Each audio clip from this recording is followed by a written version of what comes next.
We're kicking off a new season of the Champions Chess Tour with a new format and new people in the studio. We can promise you even more action, more time trouble, and more of the best chess players in the world. So it's a big pleasure to welcome all of you to the very first day of the Airthings Masters. Magnus really looking happy with himself. The king can't move. Wait. This move is breaking the rules. Oh! No way! This just looks glorious for White. I can't believe he's done that. There we go. The avalanche continues. There's a big threat on the board. He's taking Whoa, it. Magnus Carlsen is furious. He's going straight for the kill. Wesley So has blundered. He's blundered his knight. White king is trapped. This is checkmate 100. Magnus Carlsen showing his genius. And more genius is incoming, and this group of chess experts will be here every move of the way to guide you safely through the Airthings Masters. From my right, Grandmaster David Howell, International Master Tanya Sachdev, and Grandmaster Robert Hess. All the way from the US, a big welcome to the Oslo studio, Robert. Thank you, Kai. It's a true pleasure to be here. And what an exciting day. For the first time, Champions Chess Tour now on chess.com. How excited are you? It's great to have the chess world unified. All the best players taking part in the same tournament. Couldn't be more exciting. As he mentions, David, Chess24 and chess.com now unified to create this one massive tour for online chess. This is a big day for chess. It's a big day for everyone, for the fans, for the players, for everyone at home. But as you say, it's the biggest for chess itself. We want to grow the game and the players. We've amassed world-class players here. It's going to be an exciting week. And Tanya, with the new Champions Chess Tour format, what can the fans expect? It's going to be so much fun, Kaya. We've got a fresh mix of players. The format promises to have twists and turns, dramatic stuff, so expect the unexpected. The third season of the Champions Chess Tour introduces a whole new format, and by the end of the year, we will have an undisputed champion. The Champions Chess Tour is back with more incredible chess. $2 million in prizes, the biggest online prize fund ever, and a thrilling brand new format. The 2023 tour begins with 6 elite events taking place between February and September. Each event features an open qualification system with qualifiers and play-ins, locking in 56 players to the main events, where they will be grouped into 3 divisions and compete for $235,000 in prizes. Victory in the first division in any of the 6 events will secure a spot in the 8 Players Champions Chess Tour playoffs in December. Players will also accumulate tour leaderboard points across the 6 events and another $100,000 in prize money, and the unsecured playoff spots will go to the top leaderboard finishers. At the end of the year, we have 17 days of incredible chess, beginning with the playoffs, from which just 4 players will advance to the Champions Chess Tour Finals, a single elimination bracket. Together, the playoffs and finals feature $500,000 in prizes. There can only be one. In December of 2023, an indisputable tour champion will be crowned. Let the games begin. We can't let the games begin without introducing our fourth expert in the studio, International Master Jovanka Hauska, now in the corner to keep control of everything going on. Yeah, this is going to be my home for the next 5 days. I'm going to keep everyone updated on everything that's going on. And the first update we have to give everyone is the 8 players we will follow in the first division this week. This is the lineup for the Airthings Masters first division. 8 players. They are spread out across the world, sitting in many different time zones. And looking at this, Jovanka, who do you hold as the big favorites? Well, 3 colossal names just pop out. You have Magnus Carlsen, who is just the boss in this kind of format. Then we have Hikaru Nakamura. He is the best in online chess. And of course, let's not forget Wesley So, who has looked on the tour absolutely unstoppable at times. And there is also 3 teenagers in that pack. The youngest, Gukesh, at only 16 years old. What chances do you give the young Indian? Yeah, you know, on paper, he's going to have a tough battle because he is facing Hikaru Nakamura, but don't write him off because he's just 16 years old. And he was the one who actually finished first in the play-ins, won 6 games, drew 3, and knocked out the Titan that is former world champion, Vladimir Kramnik. Fantastic. And he has a tough start, though. Playing at night in India, and he starts off against Hikaru Nakamura himself. I mean, it's tough. But, you know, this is the baptism of fire. And at least, you know, he can relax because of the double elimination format. He can just enjoy his moment in the spotlight and entertain us with some brilliant chess. Yep. That's what's going to happen, you guys. Now, 2 players were invited to the Airthings Masters. Magnus Carlsen for winning the Champions Chess Tour 2022 and Wesley So for winning the Global Chess Championship. Everyone else had to qualify. This is the Airthings Masters, the first event of the 2023 Champions Chess Tour. $235,000 in prizes are on the line, as well as a spot in the tour playoffs. The Airthings Masters began with a play-in Swiss tournament open to all grandmasters. The top finishers battled in match play to determine who plays in Division 1 with 8 players, Division 2 with 16 players, and Division 3 with 32 players. 54 qualifiers through the play-in that was held February 3rd joined the 2022 Champions Chess Tour winner Magnus Carlsen and the global chess champion Wesley So, who are seeded into Division 1 of the Airthings Masters. The main event takes place February 6th through 10th and features a dramatic double elimination knockout format. The winner of Division 1 secures a spot in the Champions Chess Tour playoffs in December. They will be joined by the 2nd and 3rd place finishers of Division 1, as well as the winner of Division 2 into Event 2 of the Champions Chess Tour Top Division. The Champions Chess Tour is the biggest online chess event ever held, and it all starts now with the Airthings Masters. We will mostly follow Division 1 this week in the Airthings Masters, but there are some huge names actually also competing in Division 3 and in Division 2. These are today's round of 16 matches. And look at that, David. Jan Nepomniachtchi is in there. Fabiano Caruana. How did they end up in Division 2? Yeah, some huge names. You mentioned 2 there, Jan Nepomniachtchi and Fabiano Caruana. There's also Vladimir Kramnik, a former world champion. And those 3 specifically, they fell at the final hurdle of the play-ins. They did lose the playoffs. They failed to make it to Division 1. That just shows how strong, how stacked this whole field is. And they will be aiming, of course, to qualify for Division 1 next time. Yeah, and we have to mention, Robert, it's a big deal to compete in Division 2 as well. A lot at stake. Yeah, $10,000 first place prize. There's also a great number of tour points at stake because the winners of each Division 1, they make it through to the playoffs in December, but so do the leaderboard, right? So you have to pay attention to that. Exactly. Now, in all 3 divisions, double elimination is the format, which basically means that anyone can lose a match and still win the whole event, but the second you lose a second match, you are knocked out. And this is the bracket for the first division.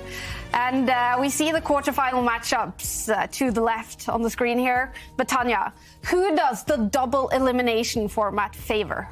Okay, with double eliminations, it is 2 strikes and you're out. You've got 2 shots at the championship. What that does is it takes away the luck factor.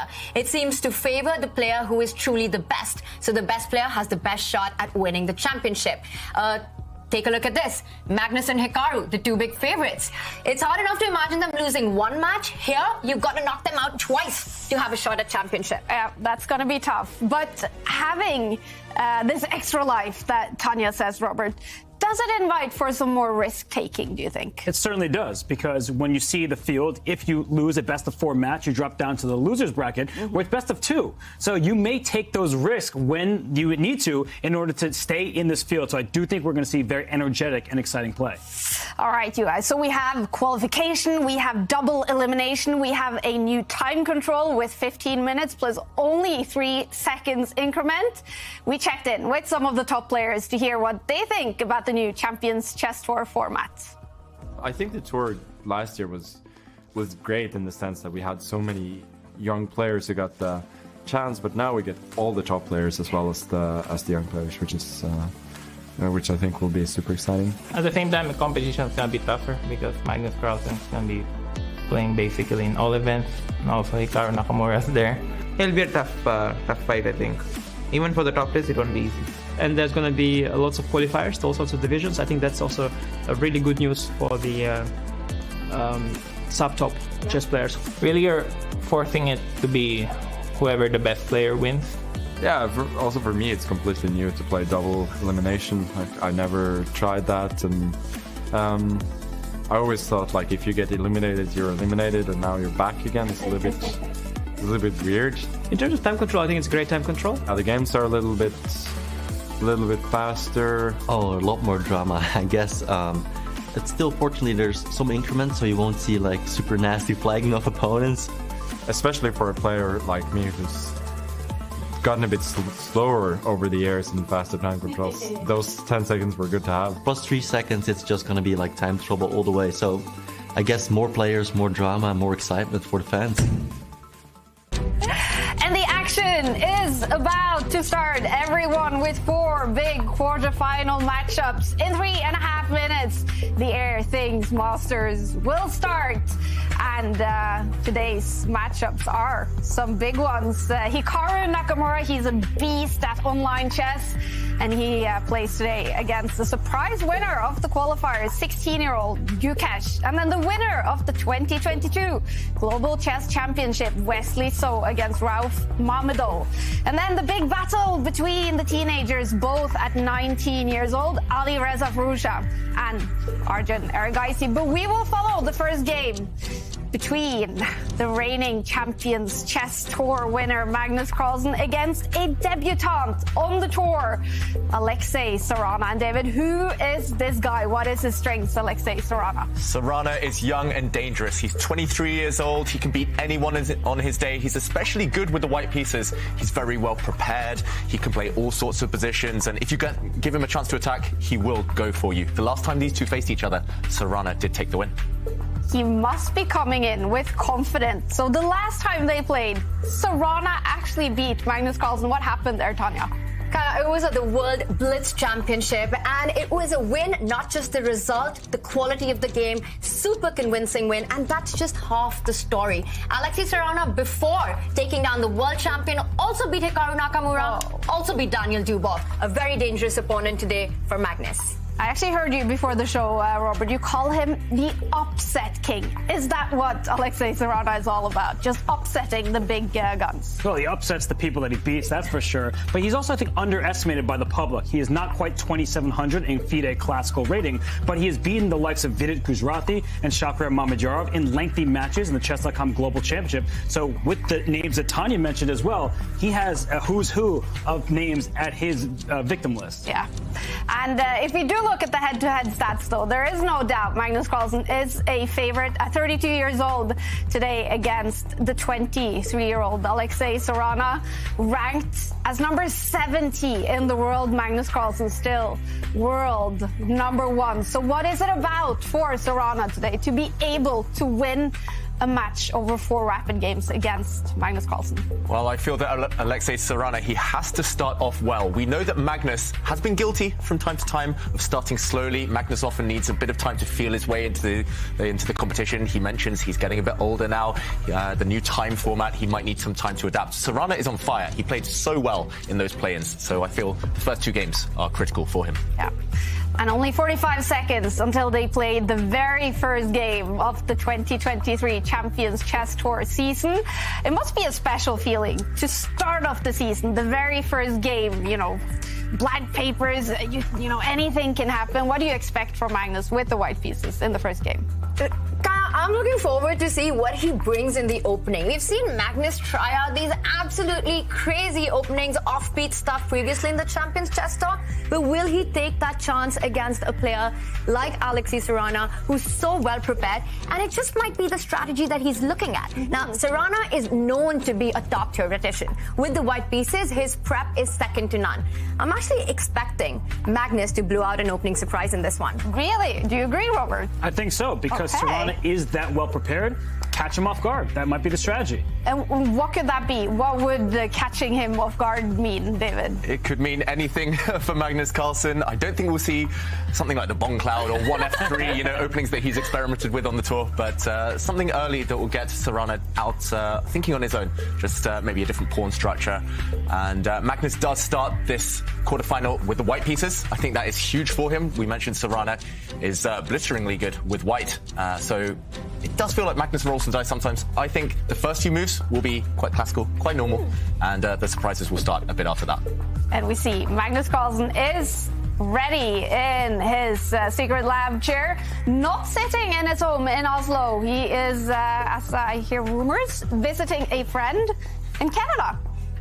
The Chess Bras, well known to the Wow. public, of course, and well, they've been posting on Instagram and stuff like that. So I feel like we can let that surprise out. I of the agree. bag. Yeah. So he's actually playing from Canada, Magnus Carlsen, quite early in the morning for the world #1, getting ready for game #1. So remember, it is best out of 4 rapid games to decide each of these matches. If they are tied after those 4 rapid games, then we will head straight to Armageddon tiebreaks to decide who goes through to tomorrow's winners semifinals and who is knocked down to the losers bracket.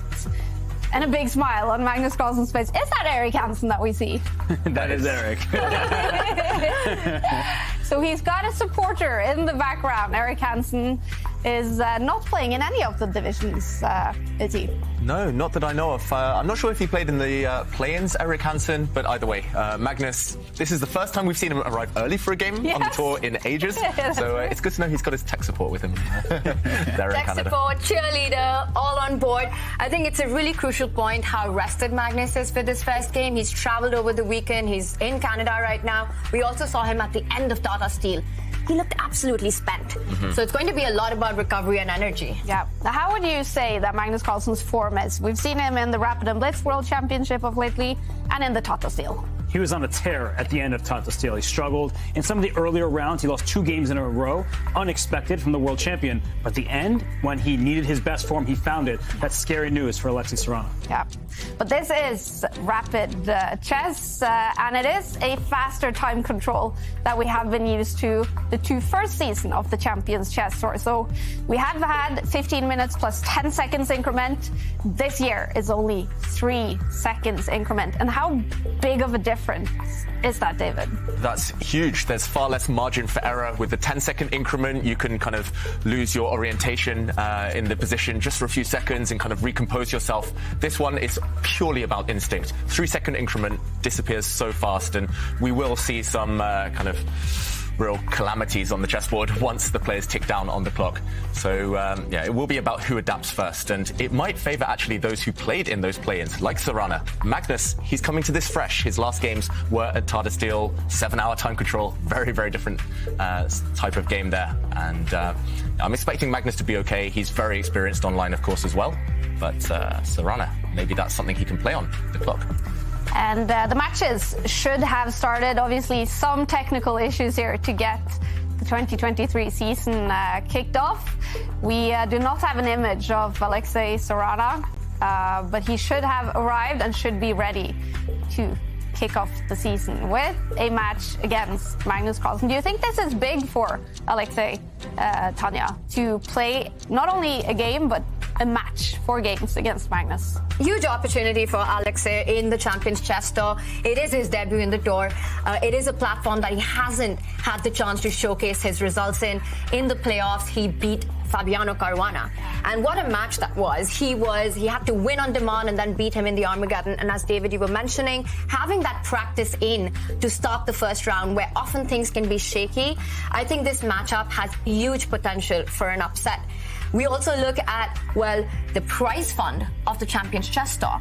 Now, for players like Magnus and Hikaru, whatever that means, it's 100x for a player like Sarana.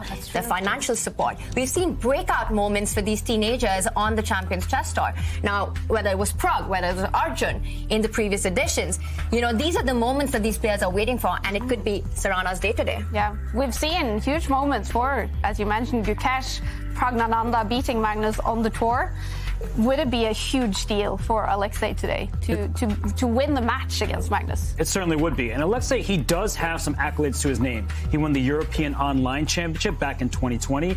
He beat Anish Giri and David Navarra in that tournament. He knocked them out of the bracket. Wow. So it's not like he's incapable of taking down Magnus Carlsen. It's just a Herculean task for him. So Alexei, great success in the past. This would be his lifetime achievement. Yeah. And we are waiting for the first game to start. Hopefully, Magnus Carlsen with the white pieces will make his first move very soon. You guys are hinting that we could maybe see some surprises. Should we have a little bit of a bet? What opening move do you think we'll see on the board? I think Magnus will stick to something he knows and trusts. I suggest 1e4. How about you guys? Best by test 1e4. David playing safe there. I'm going to go with 1b3. Oh, okay. I'm going to go with the Catalan. I think Magnus Carlsen used its success in the World Championship. Why not again here in the Champions Chess Tour? All right. So what about you? Yeah, you're not getting out of this. All right. You said...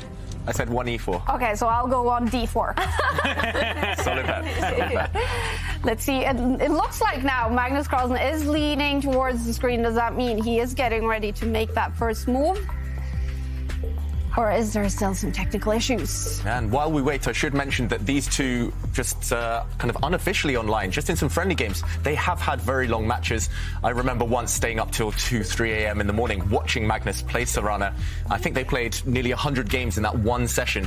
And it was all so Magnus could try and adopt Sarana. And he did succeed eventually at like 4 a.m. in the morning. But it just shows how much these two love chess and how practiced they are in the art of online chess. And if we do have anyone new to chess watching adopting in chess, what's that mean? That means winning 10 games in a row. Wow. So impressive stuff. I think that was bullet chess, very different from this, of course. But yeah, Sarana did get some knocks in too. He did get some wins under his belt in that one. Fantastic. All right, let's hope the first game starts very, very soon. This is the first day of the Airthings Masters. We are starting off with winners' quarterfinal matches, and the winners of today's matches will go through to the winners' semifinals tomorrow. But the losers, they're not knocked out because this is double eliminations. The losers, they go down to the losers bracket to play losers round 1 tomorrow.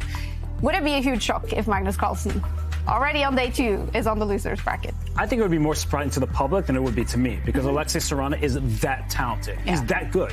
And he's beaten the likes of, as Tanya said, Dubov, Nakamura, Carlsen in consecutive rounds in the World Blitz. Now, different time controls mean different games, more or less, but you still have those results to your name. That is still a huge accomplishment. And I think Sarana can do it. I really hope Magnus Carlsen is paying these guys well. Aman Hambleton and Eric Hansen both helping out now, both switching careers. So has a bit of tech support for Magnus. Wow. Even the best need a bit of help sometimes. So we have both the chess bras together now with the world #1 Magnus Carlsen. Is there actually like a chess bra house? Yeah. There is. That sounds like a lot of fun. What I wouldn't give to be there right now. I think that's in Toronto. Robert, you maybe know better? Yeah, they moved it recently. I believe they are in Toronto now. And, well, it's clear that the move may have messed with their tech a little bit, but Magnus smiling, all of them happy. And the chess bros, I mean, they're very well known to the community. And hopefully they tone down some of the electro music and the partying because Magnus needs to focus today. And it is quite early in the day, so maybe the partying hasn't started yet. A big smile on Magnus Carlsen's face, playing from Toronto in the big chess bra house, getting ready for his first game. Both the chess bras have now left the room, so that must mean we should be about to start. And now we also have Alexei Sarana joining us. Very nice to see him as well. There's such a contrast between the two players. I don't think I've seen Magnus this happy before the start of a round. That's true. I don't think I've seen him arrive on time for a round to begin with. Especially a morning round. A morning round. And Sarana, they're looking super focused. Yeah. I heard that Sarana's playing from Serbia. I'm not sure about that, but either way, he's so good, so quick over the board, online, even faster. And I think we'll be about to start any second now.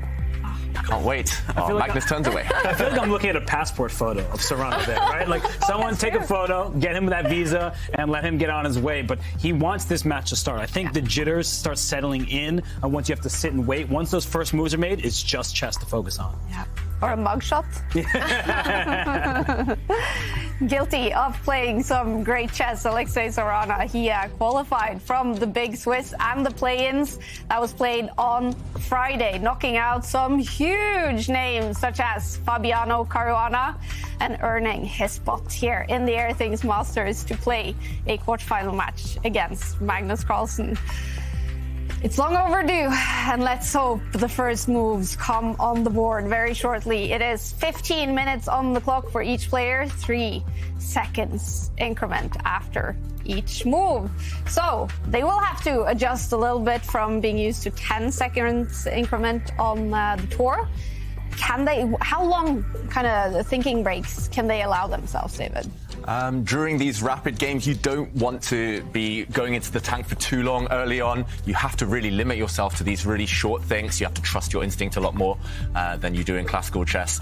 Sometimes for calculation, but then the top players do that very quickly too. So I do feel that whoever gets off to the quicker start will have an early advantage in the first games of the day. But yeah, we'll see. It looks like none of the quarterfinals have yet kicked off, so we will impatiently await. Yeah. I hear rumors it's getting very close, though. He is the reigning champion in the Champions Chess Tour, both last season and the first season. Magnus Carlsen, can he win it a third time? It's not decided until December, who is the undisputed champion. This is only the very first game, the beginning of the Champions Chess Tour 2023 and the beginning of the Airthings Masters. I'm so excited now to see what will be his opening move, Magnus Carlsen. Will he? And he's sat there now for almost 15 minutes. Do you think he's changed his mind over those 15 minutes, or do you think his mind has been set on an opening move? I think for the first game, he kind of knows what he wants to do already. But as the match progresses, we've often seen him in interviews say that he sort of takes the decision on the fly between rounds. So I think he has it in mind what he wants to start with. And we've been talking about how Sarana is a dangerous opponent. But Kaya, it's also so hard to bet against Magnus on any given day. As you said, the defending champion of the Champions Chess Tour, classical world champion, world blitz champion, world rapid champion.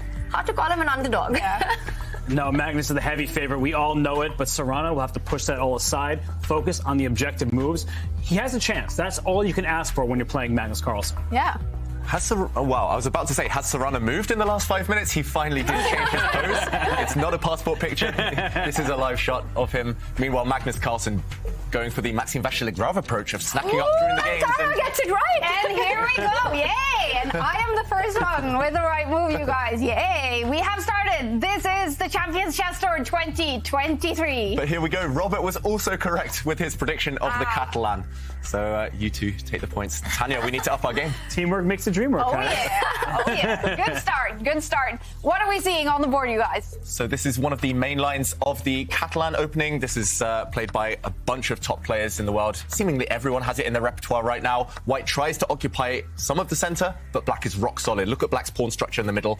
It's what we call the triangle pawn setup, just controlling lots of squares. Black does have one problem piece in these positions. It is that black bishop, the light square bishop on c8. It tends to struggle to get out. It's often a battle, the middle game, that we will be about to see, of whether black can activate that piece. And this is still very well trodden, this path. What do you guys think? Who's this going to favour style-wise? Well, Magnus, we saw him employ the Catalan so much in the World Championship and ever since then in the match against Jan Nepomniachtchi. And it seems to suit him really well. I think the fact that he's chosen such a mainline theory against Sarana, it shows a lot of respect for his opponent as well. The Catalan, you can't fault that line. We see it super trendy at the high level. I think it's a it's a very wise choice by Magnus taking on someone as strong as Sarana. And I think Sarana has played this very well. We're still in standard opening fair, but this move, knight bd7, the last move played, developing the knight, is less common than simply casting the king. So that may seem like an innocuous move, but it begs the question, what is the idea? Is there something slightly different, a nuance, a wrinkle that Magnus has to take into account? And I believe, David, that's why he's thinking. Yeah, it has forced Magnus to think for himself for the first time in this game. He could, as you mentioned there, Robert, just automatically castle the white king to safety, just say, OK, what is your idea? That would be going back to more typical waters. But is there a difference? Now Magnus Carlsen adapting to this rapid format. He spent a long time, over a minute, on a very standard position. I'm predicting that he will castle his king. I just don't see what else for white, simply. But Magnus, will he come up with a more creative approach? Well, knight d7, as you mentioned, isn't the most popular move. In fact, black does go shot castle instead, which is perhaps what Magnus was expecting. And to just give you some perspective, we've got over 450 games in shot castle and just about 100 games with this move that Sarana has chosen and blitzed out. Shows good preparation from Alexei's side. Now, once again, Magnus could decide to go shot castle, which is the most popular move in this position. About 158 games here. Or play the move bishop f4, as I can see in my database, with only 2 games. Magnus is definitely in a new position right now. So these seem to be the two most logical moves, either castling, the most standard approach, or bishop to f4. I would be shocked if Magnus didn't castle. I guess the idea behind this one, Tanya, is to free up the square on d2 for the white knight. But there we go. We see on the live board he has played it, getting ready to park the knight on d2, which is actually its dream square. And after black castles, I would be shocked again if Magnus doesn't go for that. But now knight bd2 would support a pawn push. And looks like on my board we've seen something really creative from Magnus. It hasn't popped up just yet, but this would be what I would go for if I were white.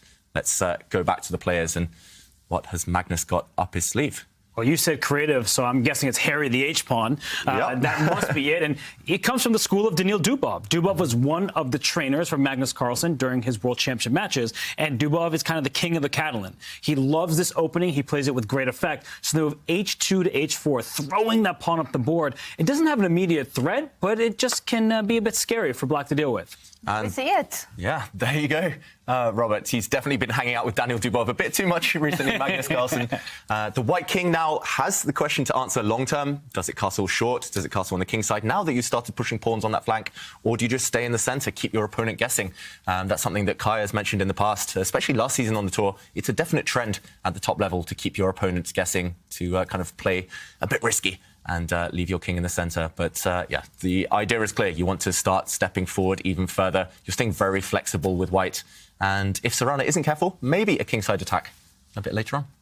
And you definitely have to watch out for that. This is ambitious play by Magnus, and we see Sarana go for the option of b6, still keeping flexibility in the center. At some point, I am expecting a pawn trade to try and open up some files. Your opponent goes for the flank attack. You try to open on the center, try that uncastle king, put pressure on that. And as the pieces develop, I think the way for black here, David, is often to just take out the bishop on c8, get it to b7, trade the pawn on c4, pick that pawn up, put your knight on d5, and try to create play in the center, as long as white's king is not castled. Yep, so this looks like it's a very logical plan. Instead, Sarana has developed his bishop. And, OK, we're waiting for Magnus to move now. What do we think? Is he going to castle? Is he going to decide? Is he going to go left, right, kingside, queenside? Is he just going to leave it even longer and maybe advance his pawn in the centre? So many questions. It does look very kind of surprising to me that Magnus has gone for something this provocative.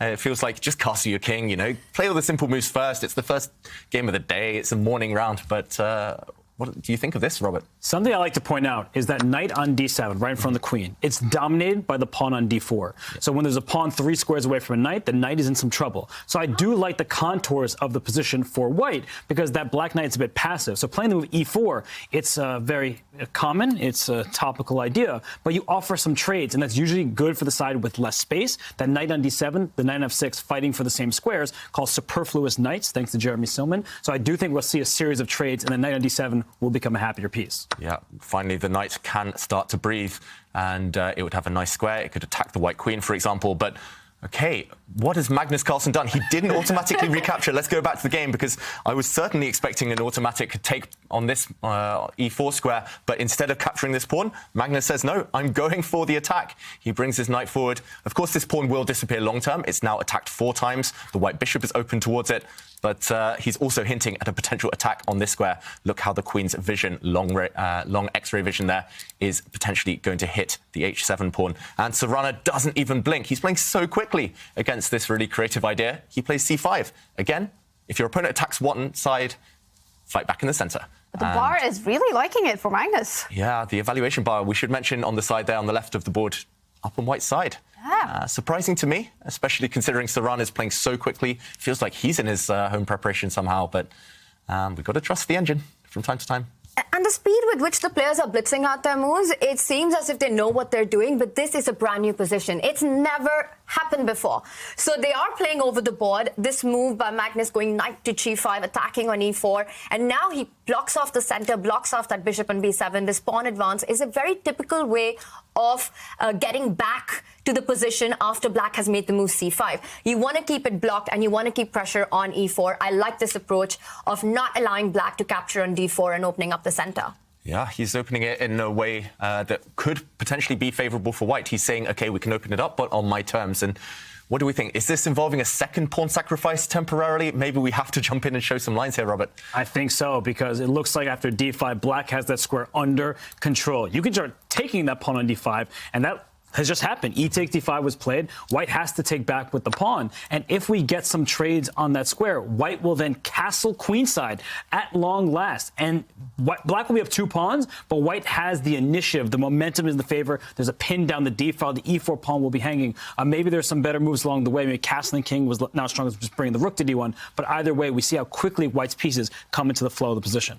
Yeah, and just to go 1 or 2 moves further, if the black bishop drops back, we can, for example, take this pawn simply with our bishop. And look at this, already devastating threats on the board. This is a huge threat of checkmate. The black king not entirely safe. And actually, I don't really see how to prevent this. This could be really dangerous already. And this is the current position. Of course, we're waiting to see if Sarana does take this pawn. There is a threat, however, of stepping forward 1 square to trap the black bishop. So already huge questions for Sarana to answer. Wow, what a start, you guys, to the 2023 season. Magnus Carlsen may be about to castle opposite sides. Yeah, looks very likely. Yeah, that's going to bring some action. Now, we want you guys at home to join in the conversation, to join us here in the studio. And you can do so either participating in the Twitch chat or by tweeting us using the hashtag #ChessChamps. We want to hear your questions, your comments. We want to know who you're rooting for. And we want to see your selfies as well. So share them using the hashtag #ChessChamps. And actually, during this tournament, the Airthings Masters, every day we're going to give out an Airthings device to one of you sharing a selfie on Twitter using the hashtag #ChessChamps. So go ahead and show us your face. We want to see it. Yeah, and talking of faces, we see Magnus in deep concentration right now on the camera. He, I think, is trying to hide his excitement here. Magnus, for sure, he's got in a brand new idea. You mentioned earlier, Tanya, we've never seen this position before, and he's used it. And really, kind of, it's, of course, an important game, but Sarana wouldn't have expected this. He wouldn't have been expecting Magnus to go straight for his throat. Surprising stuff. Surprising stuff, but I think Magnus is super happy with the way the opening has turned out. And we've been talking about this white pawn on d5 and how black can capture it. It might be the only way forward. David, this threat that you pointed out of d6, and look at this, Sarana chooses another path of vacating a square for the bishop on f6 with the move knight to h5, and the bar hates it. Yeah. Yeah, the bar hates this move. We have to try and figure out why. Of course, it's not just because knights on the rim are dim. That could be one explanation, of course, but it must be something concrete, something specific to this position that makes the engine hate this last decision so much by Sarana. I'm trying to figure it out. It feels like white has a bunch of ways to create a double attack, but no, Magnus just takes a timeout and drops his bishop back. What do we think of this move? The problem was it was a one-move threat. The knight attacked the bishop on f4. The bishop simply slides away from the attack. And this pawn on e4 is going to be won by white. If you try to push your pawn up from f7 to f5 to give the pawn its best friend, another pawn. Then the e6 square is vulnerable. The knight can simply hop in there. That wins some material for white. It's a fork that wins a rook for just the knight there, so white would have the edge. So I feel like knight h5, it kicked the bishop back. The question is, then what? I don't know the answer to that question. Yeah, I don't think Sarana knows the answer to that question either. Normally, if you create a threat, your opponent answers it, then you should be able to quickly show the rest of your plan. But yeah, as Robert says, this looks like a bit of a one-mover. And suddenly, white will capture this pawn with any piece. You can take it in 4 different ways next move. And again, the threats persist. This king is about to come under a huge attack. Looking good for white, I've got to say. And sometimes we disagree with the engine, the evaluation bar. Sometimes it's hard to understand why the computer says certain things. Here, it's quite logical, I feel. Black's pieces just don't look ready for the action in the center. Most of them are passive, and the only piece that stepped away and out of the first 2 ranks is this horrible knight on h5, which will be forced to retreat at some point to a more defensive square. But has it gone all wrong for Sarana here in the opening, or do you think this is part of his plan? I think it's gone completely wrong for him because Magnus has control over the position. Sometimes you have an advantage, but there's only one series of moves that leads to that edge. Here, all of white's pieces are on great squares. Black is one piece activated, like David said, but it's on the rim, not doing much. Now the bishop slid away. So I believe with only one pawn to his name, and that pawn is likely to fall soon, this is not a good position for Alexei Sarana. Yeah, and I think he's starting to realize the seriousness of his issues here, his problems. He's been tanking for a while, and wow, Robert, he goes for the move you suggested. Logical, but it does come at a cost, and Magnus jumps in instantly. He doesn't hesitate to drop his knight on that beautiful e6 square. That is a fork. You've got to move the queen. The queen was the more valuable of the 2 pieces. She runs away, but here Magnus, again, spoiled for choice. That white knight is so glorious, so beautiful. Do you even trade it for a rook? Yes, you win material, but maybe you want to keep it on that square. We call it an octopus knight with its tentacles all over the board. That white knight is a real thorn in black's side, and I wouldn't be shocked if Magnus just ignores it, just castles queenside and says, OK, the attack continues. And black always has to watch out for a g4 break. We see this pawn chain in the center, this e4 pawn being guarded by this f5 pawn, and you want to break that. And has he gone for it? Tanya. He does it. He does it instantly. Robert, he doesn't care about the king's safety. He says, I'm coming for your king instead. g4, and I see the eval bar loves it on the board. This has exploded already, hitting that knight, hitting that pawn. If you capture on g4, all white wants is to take on e4 and hit that pawn on h7. And it's really all about the black king. That knight on e6 is way worth more than an exchange. Yeah, this knight is one of the most beautiful pieces I've seen in a while. And Sarana, he's facing an attack. He's about to drop some material. It just looks, I mean, I want to say hopeless, but not quite yet. It does look really difficult for him, though. The only alternative to that is dropping back the knight, but that's an admission of defeat. You've kind of wasted a bunch of tempi with that knight move, and there'll be ideas of hitting the black queen with the bishop. There'll be ideas of just taking a pawn, opening up a line for the white rook later in the game, and just the problems, they're adding up. They're building, and no salvation here. It's one of those moments I think you have to take the pawn and pray. Yeah. Like, I'm just going to take what's being offered to me and hope I can survive it. It's not looking good. As we're noting, the e4 pawn will drop. You can at any moment take this rook on f8, but you don't need to do that. But if we do a quick material count, that's the thing, is currently white would be down 2 pawns. You're likely to win 1 back right away. And even if you do eventually take that rook on f8, it will be a minor piece and 1 pawn for a rook. That is 4 points for 5. That's not an insurmountable lead, at least in terms of material. So there are chances for Sarana. He will need to play more quickly, and he'll need to trust himself a little bit. But thus far, he has gotten himself in huge trouble. Yep, huge trouble. And as Robert says, you just got to limit the damage. We've all found ourselves in these situations where we get kind of attacked in the opening. It all goes wrong. We just have to find ways to survive. Look for any defensive resources that you can find. And Sarana, he tends to be quite good at that. He's quite tenacious as a defender, I found, when studying his games. So he'll just be looking for ways, as Robert mentions as well, to part with material in order to survive. The longer you survive, the more confidence you build up, and maybe the more frustrated Magnus will become. But now down a couple of minutes on the clock as well. And with that only 3-second increment that we see in this new season of the tour, it's going to be a real struggle for him. All the pieces still on the board. Only a few pawns have disappeared. So still very tense, still some chances. But he needs to speed up.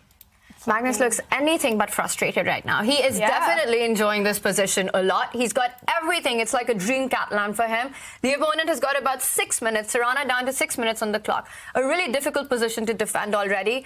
This has gone all wrong for Alexei. It's not looking good on the bar or on the clock for Alexei Sarana in the first of 4 games. In the other matches, we could see the evaluation bars roughly to the middle. So more tense start maybe in the other matchups. Yeah, it does look like maybe the bar is slightly in Nakamura's favour. That was a really fascinating game. We'll keep you guys updated if the results come in there. And we'll mention some highlights a bit later. But yeah, this one looking difficult. What's your philosophy, Robert, Tanya, when you're really struggling, when you know your opponent's almost got it in the bag, but you have to survive, you have to fight back? Robert, do you want to take this one?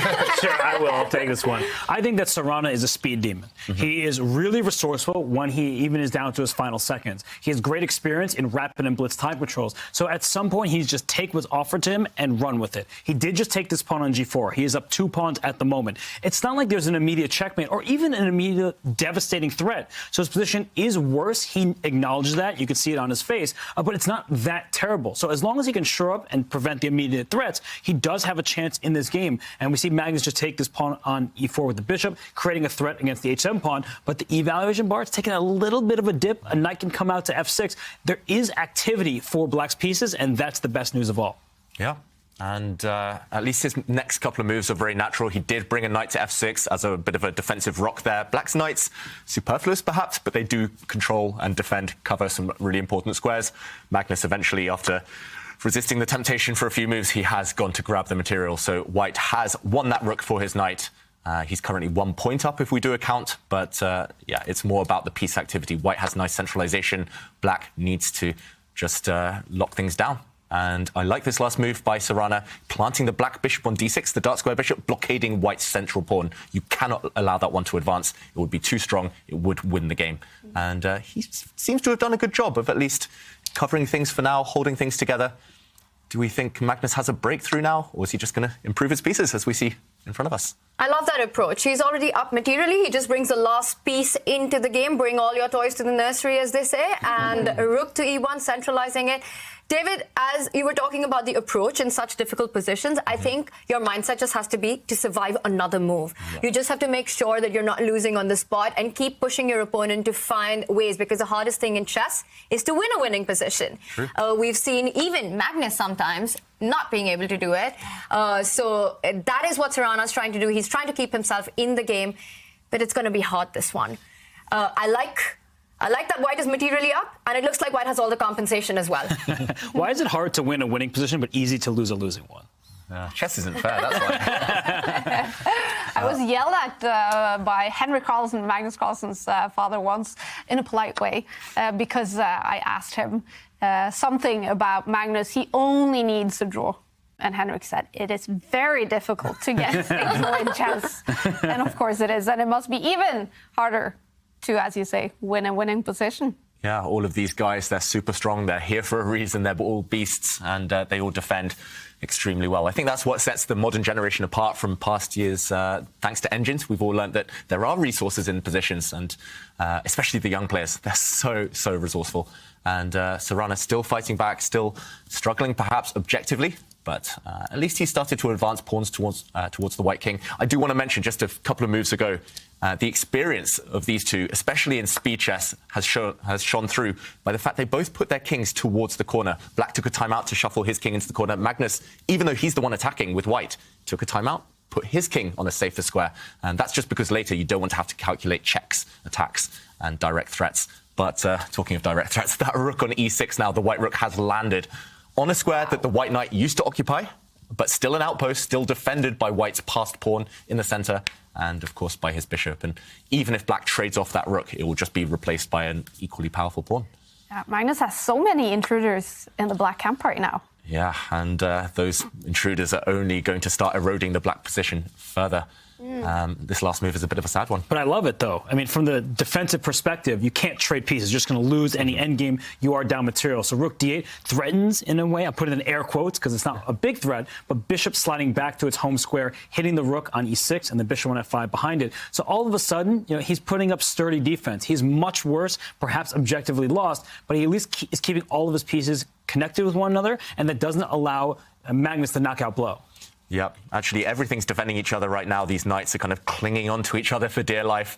This bishop, the blockader of that powerful white pawn, it is well defended for now, well fortified. I do wonder if Magnus can start upping the pressure. I'm not sure whether you have time to bring your rook, kind of park it, doubled rooks there. Instead, Magnus centralizes his knight. Wow, nice move. And adding even more pressure onto those two kind of most important defenders. Exchanging pieces as well, as Robert mentioned, helping when you're ahead on material. Yeah, I love this move, knight e4. Very strong. That knight on f6 with the spin on the d8 rook, you just want to get rid of that and your task becomes that much easier. You're also hitting that bishop on d6.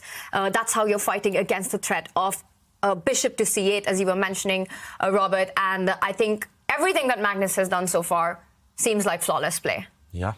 He just seems really relaxed. I've never seen Magnus like this in the mornings. Normally he takes a while to warm up, but he just looks really relaxed and using this opening idea. He's never let Sarana kind of get a foot into this game. I was talking about getting off to a fast start earlier. Sarana shaking his head. He's normally ice cold, emotionless and fearless, but Sarana shaking his head there. He has played bishop to f4, trying to trade off these pieces, perhaps, these bishops. But will that help him? This pawn has also been freed up to start advancing in the near future. Not right now, perhaps, but some calculation to be done for Magnus. Bishop f4, you can also start thinking about doing all kinds of trades on f6 and really taking black's defenses away. The g4 pawn will fall, the h7 pawn will be not defended. I'm expecting a bunch of trades of these defensive resources that Sarana has with these two knights. And meanwhile, we do see the bar has swung in Nakamura's favour against Gukesh. Something big has happened there. Yeah, some big developments potentially in that game. And of course, we've seen the bar all up in White's favour in this game too for a long time now. And Tanya predicted the future yet again. And a capture of Black's defender, that knight on f6. And it is replaced, but that knight, the second knight, will also disappear any second now. The two biggest favorites could be about to get a perfect start to the Airthings Masters, Magnus Carlsen and Hikaru Nakamura.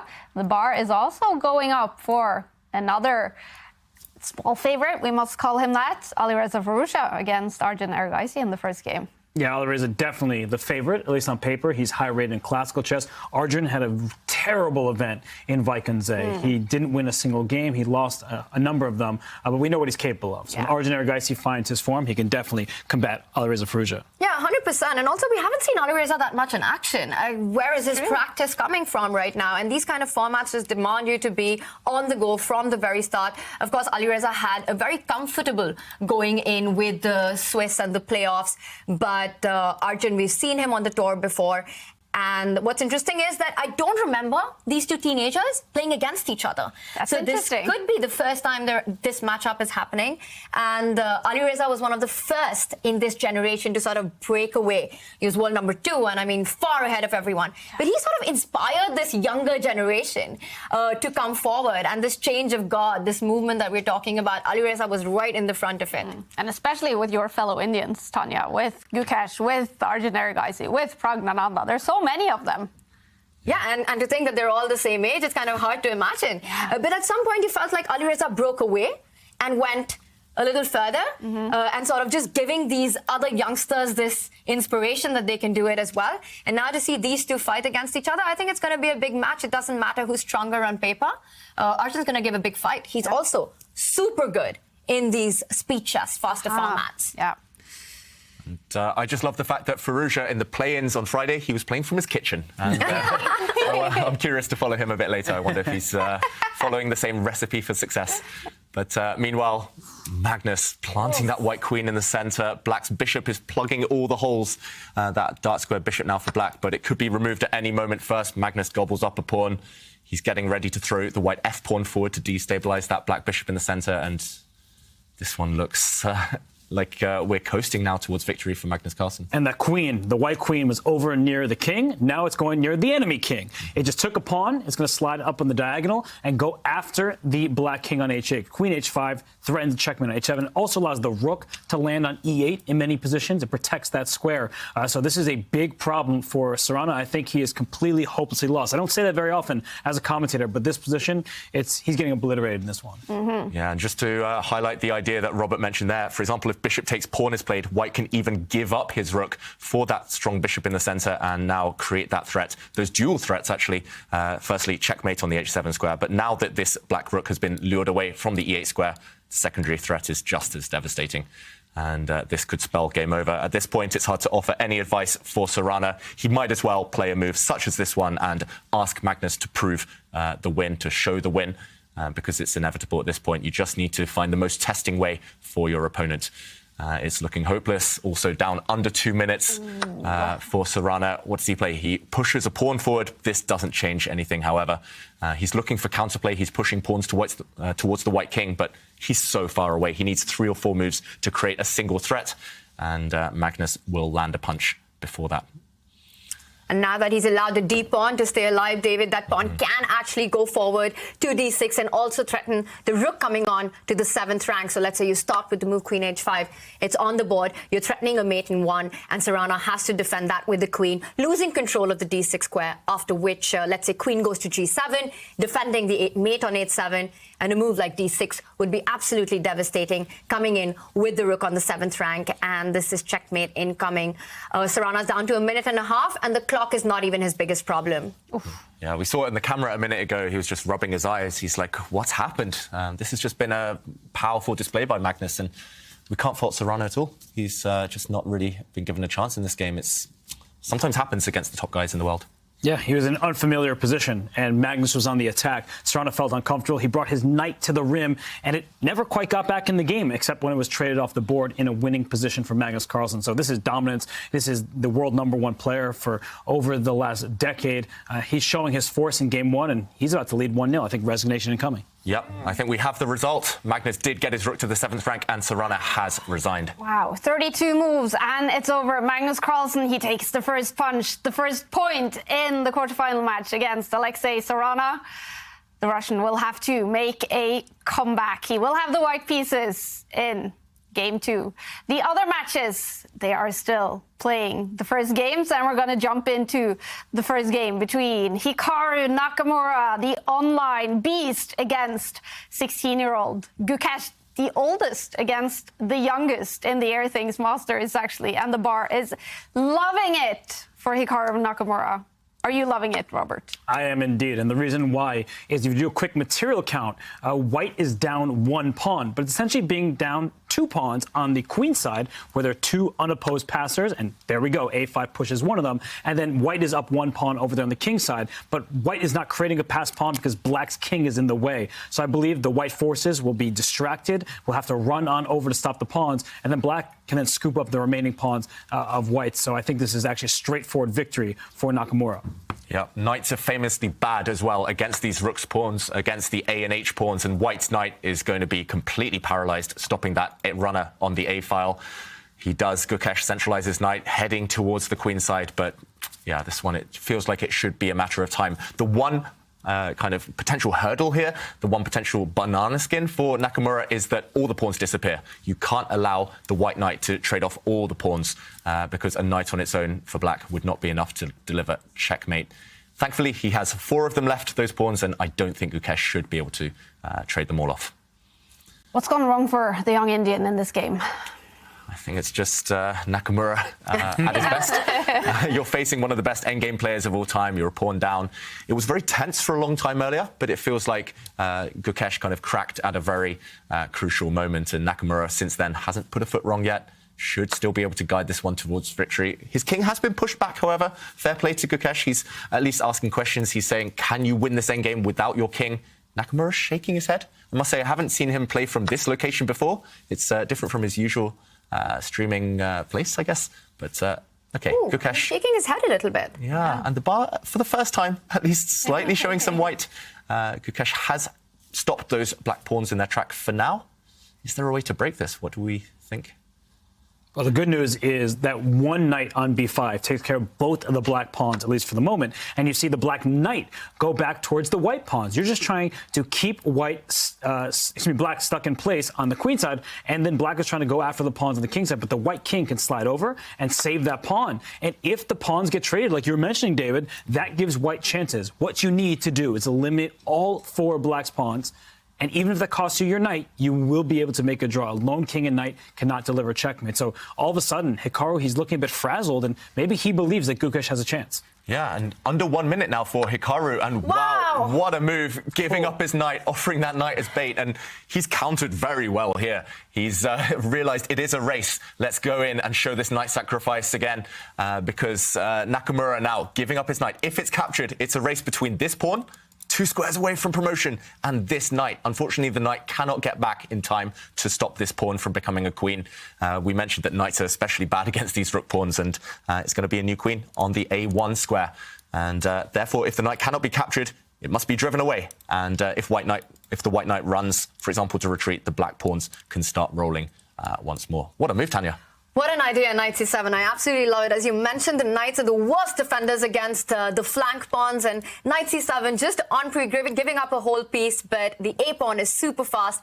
And the main idea of this move by Hikaru is, of course, to try to push the b pawn to assist the a pawn to queening. And he sort of found the fastest way to victory. And I'm just thinking, very often the players say that, you know what, Hikaru's expressions can be so deceptive. And that little head shake that we just saw by him, and then he plays this fabulous knight c7, calculating it to victory. I think it's one of those moments. Don't go by what you see with Hikaru. Yeah, he's full of those expressions which throw us off, but also throw his opponents off. And yeah, his a pawn now is only 2 squares away. That white knight and that black a pawn basically cancel each other out. Ooh. And finally, those head bops, I don't know what to call them. Hikaru knows he's winning. Yeah. And yeah, this one's a matter of time. And we have another huge result, you guys. We were looking at Alireza-Firouzja, Arjun Erigaisi, saying that it was looking quite good for Alireza-Firouzja. Something has happened here. Arjun Erigaisi takes the first point. Wow, and what a way to win. I just looked over at that game. He won it with a queen sacrifice, Robert. Yeah, it was a beautiful queen sacrifice at the end. So he was able to take game 1. A gorgeous play from Arjun Erigaisi and his compatriot, his friend, Gukesh. I mean, he's struggling now against Nakamura, down a pawn in this endgame, and I think looks were deceiving. Hikaru Nakamura shaking his head, but when all is said and done, this one, the B and A pawns, they're too far advanced. The knight on A6 is shepherding them towards the other side. And I believe that black will simply get a queen. And if that queen is stopped, then that requires the white king to dart all the way over to the queen side. And the black king will scoop up the remaining white pawn. So this is an easy finish for Hikaru Nakamura at this point. Yeah, and Gukesh now down to his final couple of seconds. He needs to move. Oh, he made that move, I think, with 2 seconds left. He's running with the white king towards that side, but there we go. I think we have the result confirmed. No way to stop those pawns from running now. The pawns will become a queen, and Gukesh gives up. Hikaru takes the win. It's over. Another win for a big favorite. Hikaru Nakamura, with the black pieces, takes the win against Gukesh. Gukesh will have the black pieces in the next game, and he has to make a comeback at some point. Remember, it is best out of 4 rapid games. This one is still going on. Ralph Mamedov against Wesley So. This is game 1, and the bar is as much in the middle as it possibly can be, I think. There's going to be a draw. They do say that all rook endgames are drawn, and this isn't an exception. And here, white is a pawn up, but that pawn won't last too long. Black won't necessarily actually go and take that pawn, that very far advanced white pawn, because it's under control, it's under lock and key. The black king keeps a watchful eye over it, but the black rook is going to go and restore material balance by taking another pawn. Look at this, f7 now by Wesley. So he's trying to hint that he'll make a new queen, but he's not quite quick enough. It is becoming a race. Any chance here for either side to go wrong? Wow, that white f-pawn, blink and you miss it, it's disappeared. And how is Wesley going to hold the draw here? Suddenly, he's the one to pawn down. That was quite a turnaround really quick, but lucky for Wesley here that the king is attacking the h5 pawn and the rook from f8 cuts off the black king, will come to defend the g pawn, which is advancing, and this is going to end in a draw.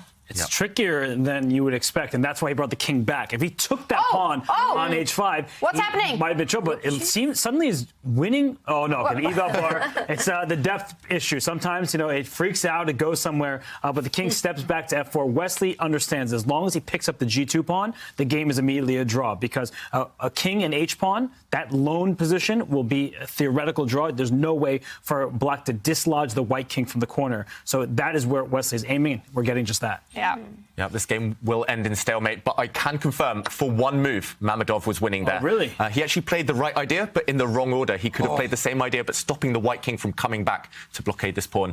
And endgames are so tricky. I wrote it off. I said it was going to be a draw. It was a draw, but there are always tricks in the position. Wesley surviving there. Wow. Bit of luck on his side. 3 matches ended up with winner, but in this one, a draw in the first game. Wesley So walks away. Now 5 minutes, and we will start the second set of games. Only 5 minutes, but before that, we have to take a look at some of the action that happened in the very first round of the Airthings Masters and the 2023 Champions Chess Tour season. This is today's Lisoveta Learning Point.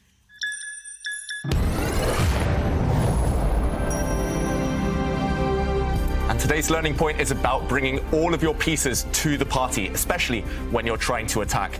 This is a position from the game. Erigaisi-Firouzja as white against Erigaisi as black. And we mentioned a cool queen sacrifice did happen. That was all because Erigaisi brought all of his pieces towards that white king, and they harmonized so well. Suddenly, the black queen jumped out, threatening a nasty checkmate. The white king trapped in the corner here. A rook had to swing over and defend. Erigaisi won a pawn with his queen.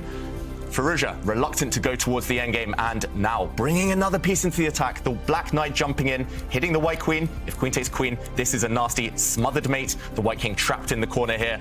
Of course, the white queen couldn't do this. It moved away. But now another queen sacrifice by Erigaisi, now trying to trick the white queen into capturing, and this smothered mate idea persists. He won a very nice game. It only lasted a few moves longer than this, but if you combine all your pieces, bring them all in, good things will happen. Your subscription makes shows like this possible, which is why our Twitch subscribers will never see ads on chess.com. Connect your chess.com account and Twitch account at go.chess.com/connectaccounts, and bang, boom, voila, you're done. 100% ad-free bliss forevermore. Whether you're following our events on site or on stream, type the command connect in the chat, and thank you for helping bring these shows to life.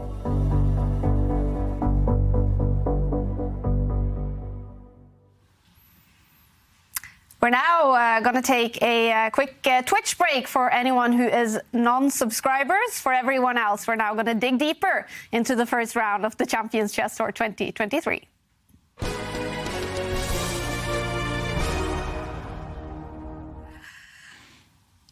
Whew, that was intense, Ivanka. What is your reaction to the first round? New time control, so much drama. Yeah, I mean, I was completely gobsmacked. So much action, so much drama. And I can actually say a lot of it was to do with clock management, to time. And for instance, Erigaisi-Firouzja against Erigaisi, that was so cagey, so tense. But Firouzja just let his clock run down.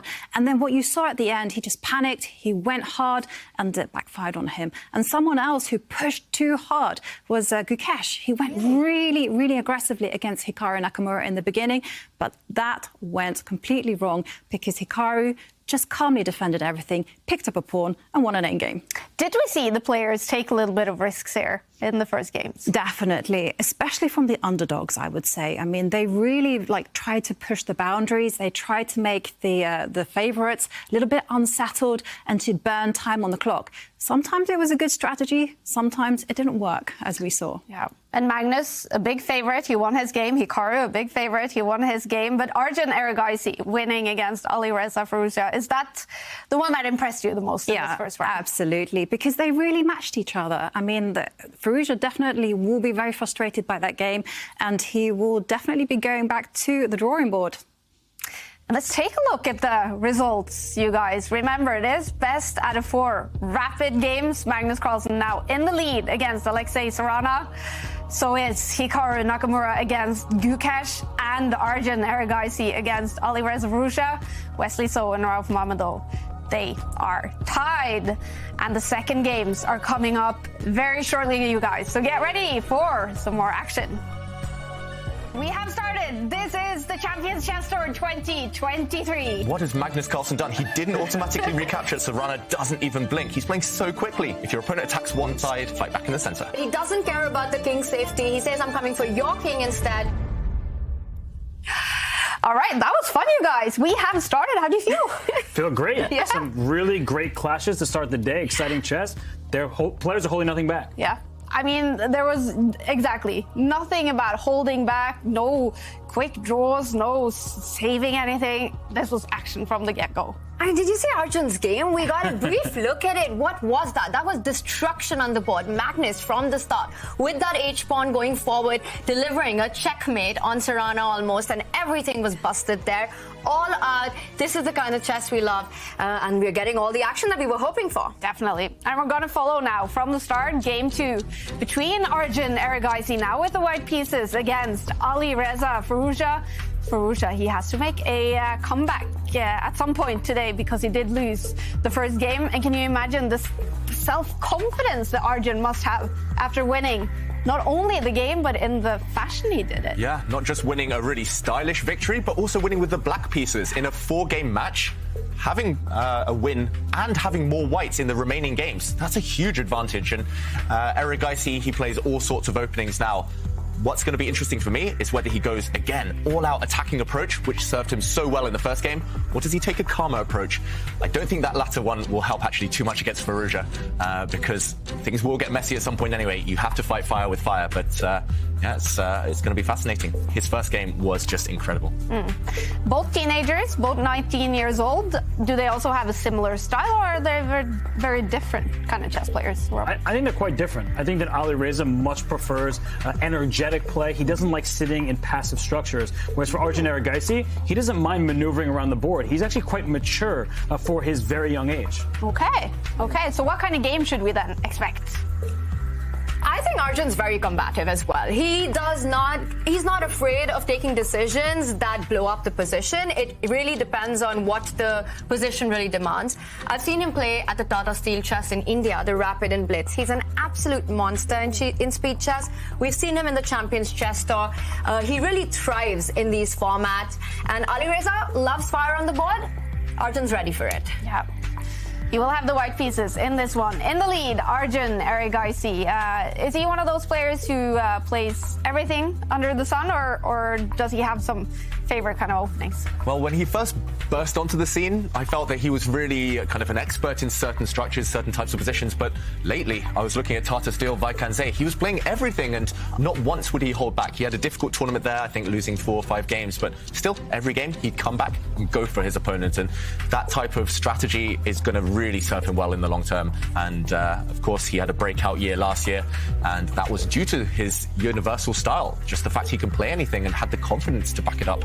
And yeah, I'm fascinated to see the first few moves. Should we do predictions again? Yeah. It served you well last time, Kai. Yeah, that's true. I'll keep my D4. Am I allowed to copy Kai? Because she was correct the first time. I want to join you this time again. D4? Yeah, we're the D4 team. Yeah. I'll go with knight f3. Okay, I'll go. Oh, you've stolen all the good ones. G3. Just to throw it out there. And okay, we have Firouzja on our picture. It looks like, is that his kitchen again? Maybe a change of scenery for Alireza. Yeah. Well, David, the one thing that hasn't changed is Arjun's expression on camera. He always comes on these tournaments looking like he's just woken up, gotten out of bed. Sure. And then just goes on to blow up the board. Yes. He might be going to bed soon. It's very late in India, so it's nearing bedtime for him. But you are correct. Through all the events we've seen him play, he won the Junior Speed Chess Championship, beating Nihal Sarin in an epic final. It looked like he didn't even break a sweat. Wow. Wow. And he also made it all the way to the final in the Julius Baer Generation Cup last season. Arjun Erigaisi, he did lose to Magnus Carlsen, but he played a fantastic tournament to make it all the way to the final in that one. Did he really make his big breakthrough last year, Arjun Erigaisi? It felt like that. It felt like everything he touched turned to gold in 2022. He won a bunch of tournaments on the online scene. He was steamrolling through some kind of world-class players. And of course, 2023 didn't start off that well for him, but we know he's on a hot streak. He's over 2,700 now in Classical. He's there to stay, and we'll be talking about him, both of these players, hopefully, for years to come. I really hope Firouzja as well comes back to over-the-board chess a bit more in future. It's been maybe a bit more mysterious what he's been up to over the last few months, but Erigaisi, he's been playing tournament after tournament after tournament, barely taking a pause for breath, and that's helped him improve. That's the trick to success. So I went to Tata Steel to interview a few players, and many of them would mention Alireza Firouzja as one of the favorites in the Champions Chess Tour 2023. And they would also mention something about fashion, that he's gotten into fashion lately. What is that rumor? I think that's the memes, right? Online people just say that all the time in the chats. He might be into fashion, but it's clear that he's still into the chess, and we do have liftoff, so the game is underway. Here we go. Game 2, you guys, between Alireza Firouzja and Arjun Erigaisi. Well, he might be into fashion, but you guys should get into punditry. I mean, Kaya and Robert, 1d4 on the board. I love it. Nailed it again. And it's a London system. Are we allowed to boo openings here in the studio? Is that because it's a boring opening? I just think that it creates a situation that is a slower build-up. It's not going to be a game. Maybe they'll show differently, but it's usually kind of a calmer start to these positions. Yeah, I think we're only allowed to boo the London system, the French, and maybe the Berlin. Those three. Anything else is off limits. Those three, fair game. But it has made Firouzja pause for thought. I'm very surprised, I must confess, because Erigaisi has been dabbling in the London system quite a lot over the last year or so. He's also been playing the Jabava London many times. He used it against Magnus, for example, in the World Rapid Championship. So this surely shouldn't have come as a surprise if Firouzja was doing his preparation. But maybe he was just thinking, new match situation, I'm down a point, I want to play for a win. I can't just choose a solid option. I can't just play for a draw in this one. So Firouzja fianchettos his light squared bishop over there on the queen side. I was about to say, could we be going towards a Queen's Indian type of setup? But d6 there, pushing a pawn, just blocking the London bishop, the white dark squared bishop there. Very sensible. He's getting ready to bring more pieces out and just keeping Erigaisi guessing here. It's very much out of the realms of theory here. It's just about who understands the plans, the setups better in the ensuing middle game. I also like how flexible both players have kept their structures. Black can also fianchetto the other bishop, I was just about to say, from the king side. G6 and the bishop lands on this long diagonal. White not committing the c pawn. So here, Arjun is deciding whether he wants to put it to c3 or to c4 for a more aggressive approach in the center. Mm-hmm. First, we might see Erigaisi just get his king to safety, get the white king castled. London system players, they follow a tried and tested method here, a system in the opening. They just want to put the white bishop out, maybe on e2, get the white king castled, drop the dark square bishop back, and then start playing chess, and then start playing the game. The London system, not everyone's favourite. Loads of memes out there for it, but hopefully this one will liven up at some point. Yep. We are following the second game. Arjun Erigaisi is in the lead, and I've seen a bunch of your selfies popping up on the screen as well. We do love to see that, you guys joining in on the action. Share your selfie on Twitter using the hashtag ChessChamps, and every day during the Airthings Masters, we will pick a selfie winner of an Airthings device. It's actually signed by Magnus Carlsen himself. So enter the competition by sharing your selfie. We want to see where in the world you're watching the chess from, who you're watching it with.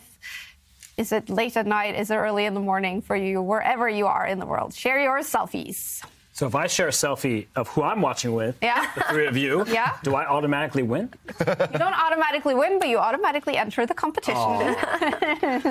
We'll fix it so that you don't win, Rob.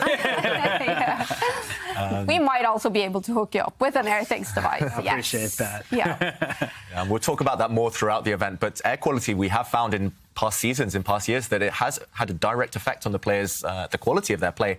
We've seen Magnus Carlsen play well when he's got great air quality. I know Anish Giri really lives, he kind of swears by the Airthings device, so hopefully whoever gets it in the end will use it to kind of benefit their chess. I mean, so important for chess players with the online chess playing from their homes to have good air quality. If CO2 levels are super high, it's going to be hard to concentrate. For sure. And something else that needs air is someone's position. And you see the last move that was played, the pawn push in the center gives some air to the black pieces. And it looks like Arjun, he decides to hop forward with his knight. He's keeping the tension. That's something very instructive in chess. You don't release the tension until the moment you feel is ready, because you don't just want to take a piece as it is simply offered. But this does give black the opportunity to push that central pawn forward and create an attack towards the white king. So it's going to be an interesting battle here. I think just the type of position that Erigaisi-Firouzja could hope for out of a London system. Yeah, and the debate is always, as Robert mentions, when to push this pawn forward or if to push this pawn forward, because, yes, you can gain some time. Actually, he doesn't go for this. He captures the pawn, but after the white knight steps back, the dark squared bishop, the London bishop, actually gains in power, gains in influence along this diagonal long term. And unless you can actually go for this king and checkmate it, then often this is something that may backfire. Instead, Firouzja, slightly surprisingly to me, captures this pawn. This is something we don't often see in the London system too much. Now white, I'm assuming, will recapture this way, and there will be a semi-open c-file for the white rook later.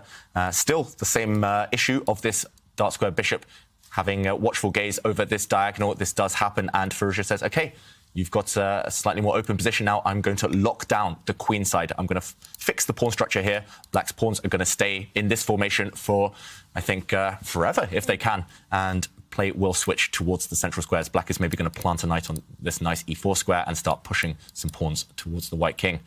From your London experience, London system experience, guys, what do you think? Is this, well, who's this going to favour, this pawn trade? I'm surprised, I must say. I actually like what Alireza has done with this pawn trade, and I think it was encouraged by White's move, pushing that a pawn to a4. And this is the point that I was going to make, David, that the knight can jump to b4 as well, because White's pawn has all the way gone up to a4. You don't have to move a3 pushing that knight. So the b4 square is a super nice square for your knight to land on. So yes, you want to trade in the center, forcing White, well, not forcing, but White wants to pick that pawn up with the c pawn as he did. But in that bargain, you kind of give up control over this b4 square, and that's what Alireza is fighting for. So a nice idea there. Okay, interesting stuff. Although I might say that the pawn push that Alireza made of pushing the pawn to a5, I think that gave White some ground, because just like you're bringing the knight into b4, White can bring the knight via a3 up to b5. And the big problem for Black is you can't touch either the c or the d pawns. If you push the c pawn, you lose the pawn on d6. If you push the d pawn eventually up to d5, if the knight moves out the way, then c7 will be a quick target. So I feel like that move a5 was one of those just small moves that has a big consequence. Mm-hmm. Consequences for both sides, certainly. And let's go back to the players. I do expect them, because this is a more maneuvering type of battle, to spend quite a lot of time. I do notice, especially in the rapid format, players tend to invest their time when there's lots of different plans to choose from. When it comes to calculation, they're so quick. They make decisions very, very fast, and they're usually right. So here, where there's no right or wrong answer, where it's just a matter of taste, a matter of style, they do tend to tank for a while. So Erigaisi now down 3 minutes on the clock. This is kind of a reverse of the first game between these guys, when it was Firouzja and his clock handling that cost him. But wow, piece sacrifice. And Hanya, your first instinct was what? He's given up a bishop, his London bishop, for 2 pawns. That is the bishop that you just love. This is the reason you play the London, and he gives it up. Well, the idea is clear. You're hitting that rook on e8. You're hitting that bishop on b7. And Black has to answer the question, has to give back some material here. There's one interesting idea that does exist. Queen b8, defending that, saying that you take the bishop, you take the rook on e8, but I get 2 pieces in return. And it looks like it might be enough for Black. I am shocked at this decision, David. Yeah, and if we do a quick count now, we do see that White has parted with a bishop and knight. That's worth 6 points. Black, however, has parted with a rook and 2 pawns, worth 7. So kind of if we do a bit of maths, White should be ahead. But top chess players, they often prefer the pieces rather than the rook and pawns. Here, White's rooks, one of them is okay on the open c-file, the other one fast asleep at home. White's pawns can't really advance, and often it actually helps having more pieces. Here, Black having the knight and bishop, because if you do whip up an attack later on, 2 pieces will be better than 1. And Robert, what do you think of this committal decision by White? Well, big choice from Arjun Erigaisi, and I'm used to trusting him. He's such a strong player that he would not make the sacrifice. He hadn't looked at a similar type of sacrifice in the past. But what we're saying certainly holds true, that the 2 minor pieces can team up on a square or on a piece, and rook is only 1 piece. It's going to be difficult to defend. So for now, I like White's position. I think everything is nice and neat. But I could see a future where Black just improves piece by piece, and then White will not be able to deal with it because there are no more targets in Black's position. What are you going to go after? Everything is safe and sound, so I do feel like as this game continues, it's decide who has the better plan that is going to have the advantage. Yeah, so this one, despite the evaluation bar being roughly in the middle, it could go either way later on. And yeah, I kind of love and hate that decision by Erigaisi. I hate it because I would never be brave enough to play something like this myself because it's so imbalanced, it's so complex. But I also love it from a fan's point of view because this one is going to be anything but a draw. This one, it could go either way, especially if, as we predict, is very likely at this point, Black's pieces do start to improve, do start to mobilize. And White's rook, if it can't use the open C file, it will feel like a bit of a silly piece. So, yeah, all to play for in this one. All to play for, and Black needs to watch out because White has got a devious threat right now because White wants to push off that knight on d5 with the move like e4. Notice how the queen on e8 cannot pick up that pawn on e4 because the knight on d7 is hanging, and then you'll be forced to move that knight and White's rook can jump to c7, which is why Alireza takes the decision to move the rook to the center of the board, defending the d7 knight, so that if you do go e4, now the Black queen is free to capture the pawn. Yeah, it's free to capture the pawn, and importantly, the knight is defended. So, yeah, hidden threat there. I had actually missed that one, Tanya. But, of course, these top players, they do spot those ideas, and nice defensive move there from Firouzja. If we're talking about White improving pieces, maybe you can finally utilize this rook, try to start motoring your pawns up the board. You have to use your pawns. Remember, you do have 2 more of them if you're White here than Black does, but it's not going to be easy. For example, if you do move the rook to support a pawn push, Black can clamp down on that one, maybe push the f-pawn to control that square, maybe occupy that square with the queen, a bunch of options. And yeah, it's hard, as we mentioned, to get this rook into its dream post on c7 for now, because it's protected by a knight. But watch out for Erigaisi trying to tactically enable that maneuver a bit later on. So we are expecting this now to be an interesting battle. I was going to ask right before Erigaisi made those huge decisions if we should switch games, because I could see on the bars in the other games that maybe Magnus Carlsen is struggling against Alexei-Sarana. Yeah, if you've seen that game, Robert. He is. I was looking at the game at the corner of my eye. And for Magnus Carlsen, he won with the white piece in game 1 very convincingly. Here in game 2, it looks like Sarana. If you didn't show the audience who had what color, you might think that Magnus Carlsen had the white pieces, because it's just a clear advantage for Alexei. He is playing very well in the second game. All right. And Hikaru Nakamura, though, the bar all the way, it's over to his side. Against Gukesh, he won the first game, Hikaru Nakamura. And you guys shout out if we have to switch games, but it does sound like there will be a lot of action in this one. It feels like for now this is the place to be, but we will keep you guys updated. I should also mention with Sarana, in the play-ins, he went 7 for 7 with white. Wow. And in the World Blitz, he beat Nakamura and Carlsen with white. So those are the games he's banking on, he's relying on. He needs to win those ones. With Black, as we saw in game 1 of the day, he does struggle a bit. He didn't score so well. And his Black repertoire, maybe not as bulletproof as he is with the white pieces. And Carlsen just wants to survive that one, but it's going to be an uphill task. Sarana doing very well. And Sarana is known to be a beast with the white pieces. His preparation, the way he plays once he gets the initiative, so it's definitely going to be a tough one for Magnus. And looking at what we have in front of us, I think it's going to be a tough one for Alireza as well. I love the idea that you mentioned earlier, David, of bringing the rook into the center of the board with rook e1, and it's been played. The idea is simple. You really want to land that c-rook on c7. You want to hit that bishop, the pinned knight on d7. e4 is a massive threat on the board, and if Black does bring the queen all the way forward to the central square, stopping that, White can make a retreating move with the knight, hit that queen on e4 and force it back and get that central pawn moving. This can be big pressure for Black. Yeah, if these two pawns land on e4 and d4, they control all the squares. They neutralize the vision of those black minor pieces. They really take away some squares. The knights aren't necessarily on great circuits right now. Okay, you can plant a knight on a nice outpost, but suddenly, boom, the rook lands on the 7th rank, and disaster for black, potentially. Yeah, suddenly big questions to answer for Firouzja. I think a big question is why he made his previous move. The position is one that is very complicated, so we don't want to be overly critical, but h6, just kind of a casual pawn push in a position that's getting very messy, allowed white the time to bring the rook to e1 and push this pawn up in the center, kicking away black's minor pieces. So I think that h6 was just a little bit too slow in the position. He probably should have moved his queen up out of the pin, and that way his knights could be a bit more free. So I just think that that last move from Firouzja is one he'll regret. Yeah. You can't play slow moves. You don't have that luxury in these types of positions. And maybe that's just a bit of rust from Firouzja. It feels like he's not quite at his best yet in terms of kind of the energetic play that we're used to seeing from him. But will he find a justification for that strange pawn push? This is the current position after white moves the rook to e1. And big threat on the board. He needs to solve it. He needs to find an antidote. And, OK, 9 minutes for Firouzja, 8 minutes for Erigaisi. This one's still in the balance for now. But black the one under pressure. We do have some questions coming in on Twitter with some viewers using the hashtag #ChessChamps. There is a question for you, actually, now, Tanya. And I bet this is from a fan in India wondering what chances you give Arjun of winning the whole thing. Well, you know, as commentators, we're supposed to be not biased, but I'm going to admit that I was super happy to see two Indians make it to this first division of the first ever double elimination bracket that we've got. We had 6 spots up for qualification, and Gukesh and Arjun both made it to the top. Amazing. And in a great way in the playoffs.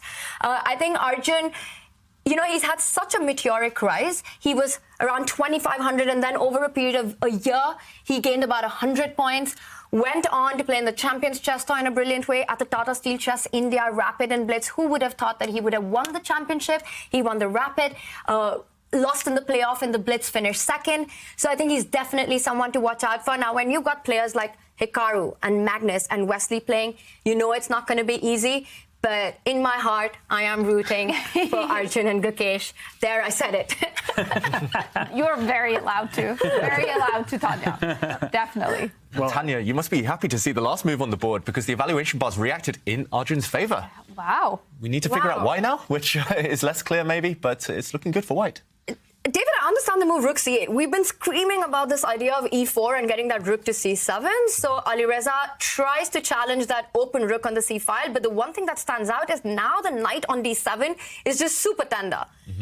If you're able to build up an attack on that, that would be bad news. Yeah, this would be terrible news if we can put pressure on this d7 knight. It looks difficult at the moment. I'm wondering whether you can, for example, trade off one set of rooks. Actually, I was told that, especially in these imbalances, rooks versus minor pieces, you want to have one of everything. It's like ice cream flavors. Once your opponent doesn't have any rooks anymore, here, black doesn't have any rooks, suddenly you become very tender on certain squares, and especially if the white rook gets into the game. And now I'm wondering, do you push the pawn up? Maybe you switch the bishop back onto this diagonal. Maybe this would be a nasty threat for black to deal with. Actually, now I look at it, this looks devastating. And, OK, he doesn't go for this Erigaisi. I was going to say, now the knight can be defended, yes. For example, you can back it up with another knight, but finally overpower the knight in the centre. Once it moves, white breaks through on the diagonal. You win at the second, well, third pawn, sorry. And this looks crushing almost. And Robert, instead he's gone for something else. He's missed this opportunity and played e4. Is this equally strong? I think it's a case of mutual oversight. We've had so much focus on the C file and the pin on the knight on D7 that looking at the F7 square being tender was kind of out of their mind. So I get why both players missed it. There's just so much else going on, but a missed opportunity there for Arjun. His position still looks very good. If you can push your pawns in the center, you have 2 extra pawns. You want to make use of them. You're limiting the scope of your enemy's pieces, but the more your pawns move up the board, one of those bishops might end up thriving. So it's a double-edged position, and I think Alireza, now he all of a sudden, with a knight in enemy camp, he can be feeling a little bit better, even if he objectively is worse here.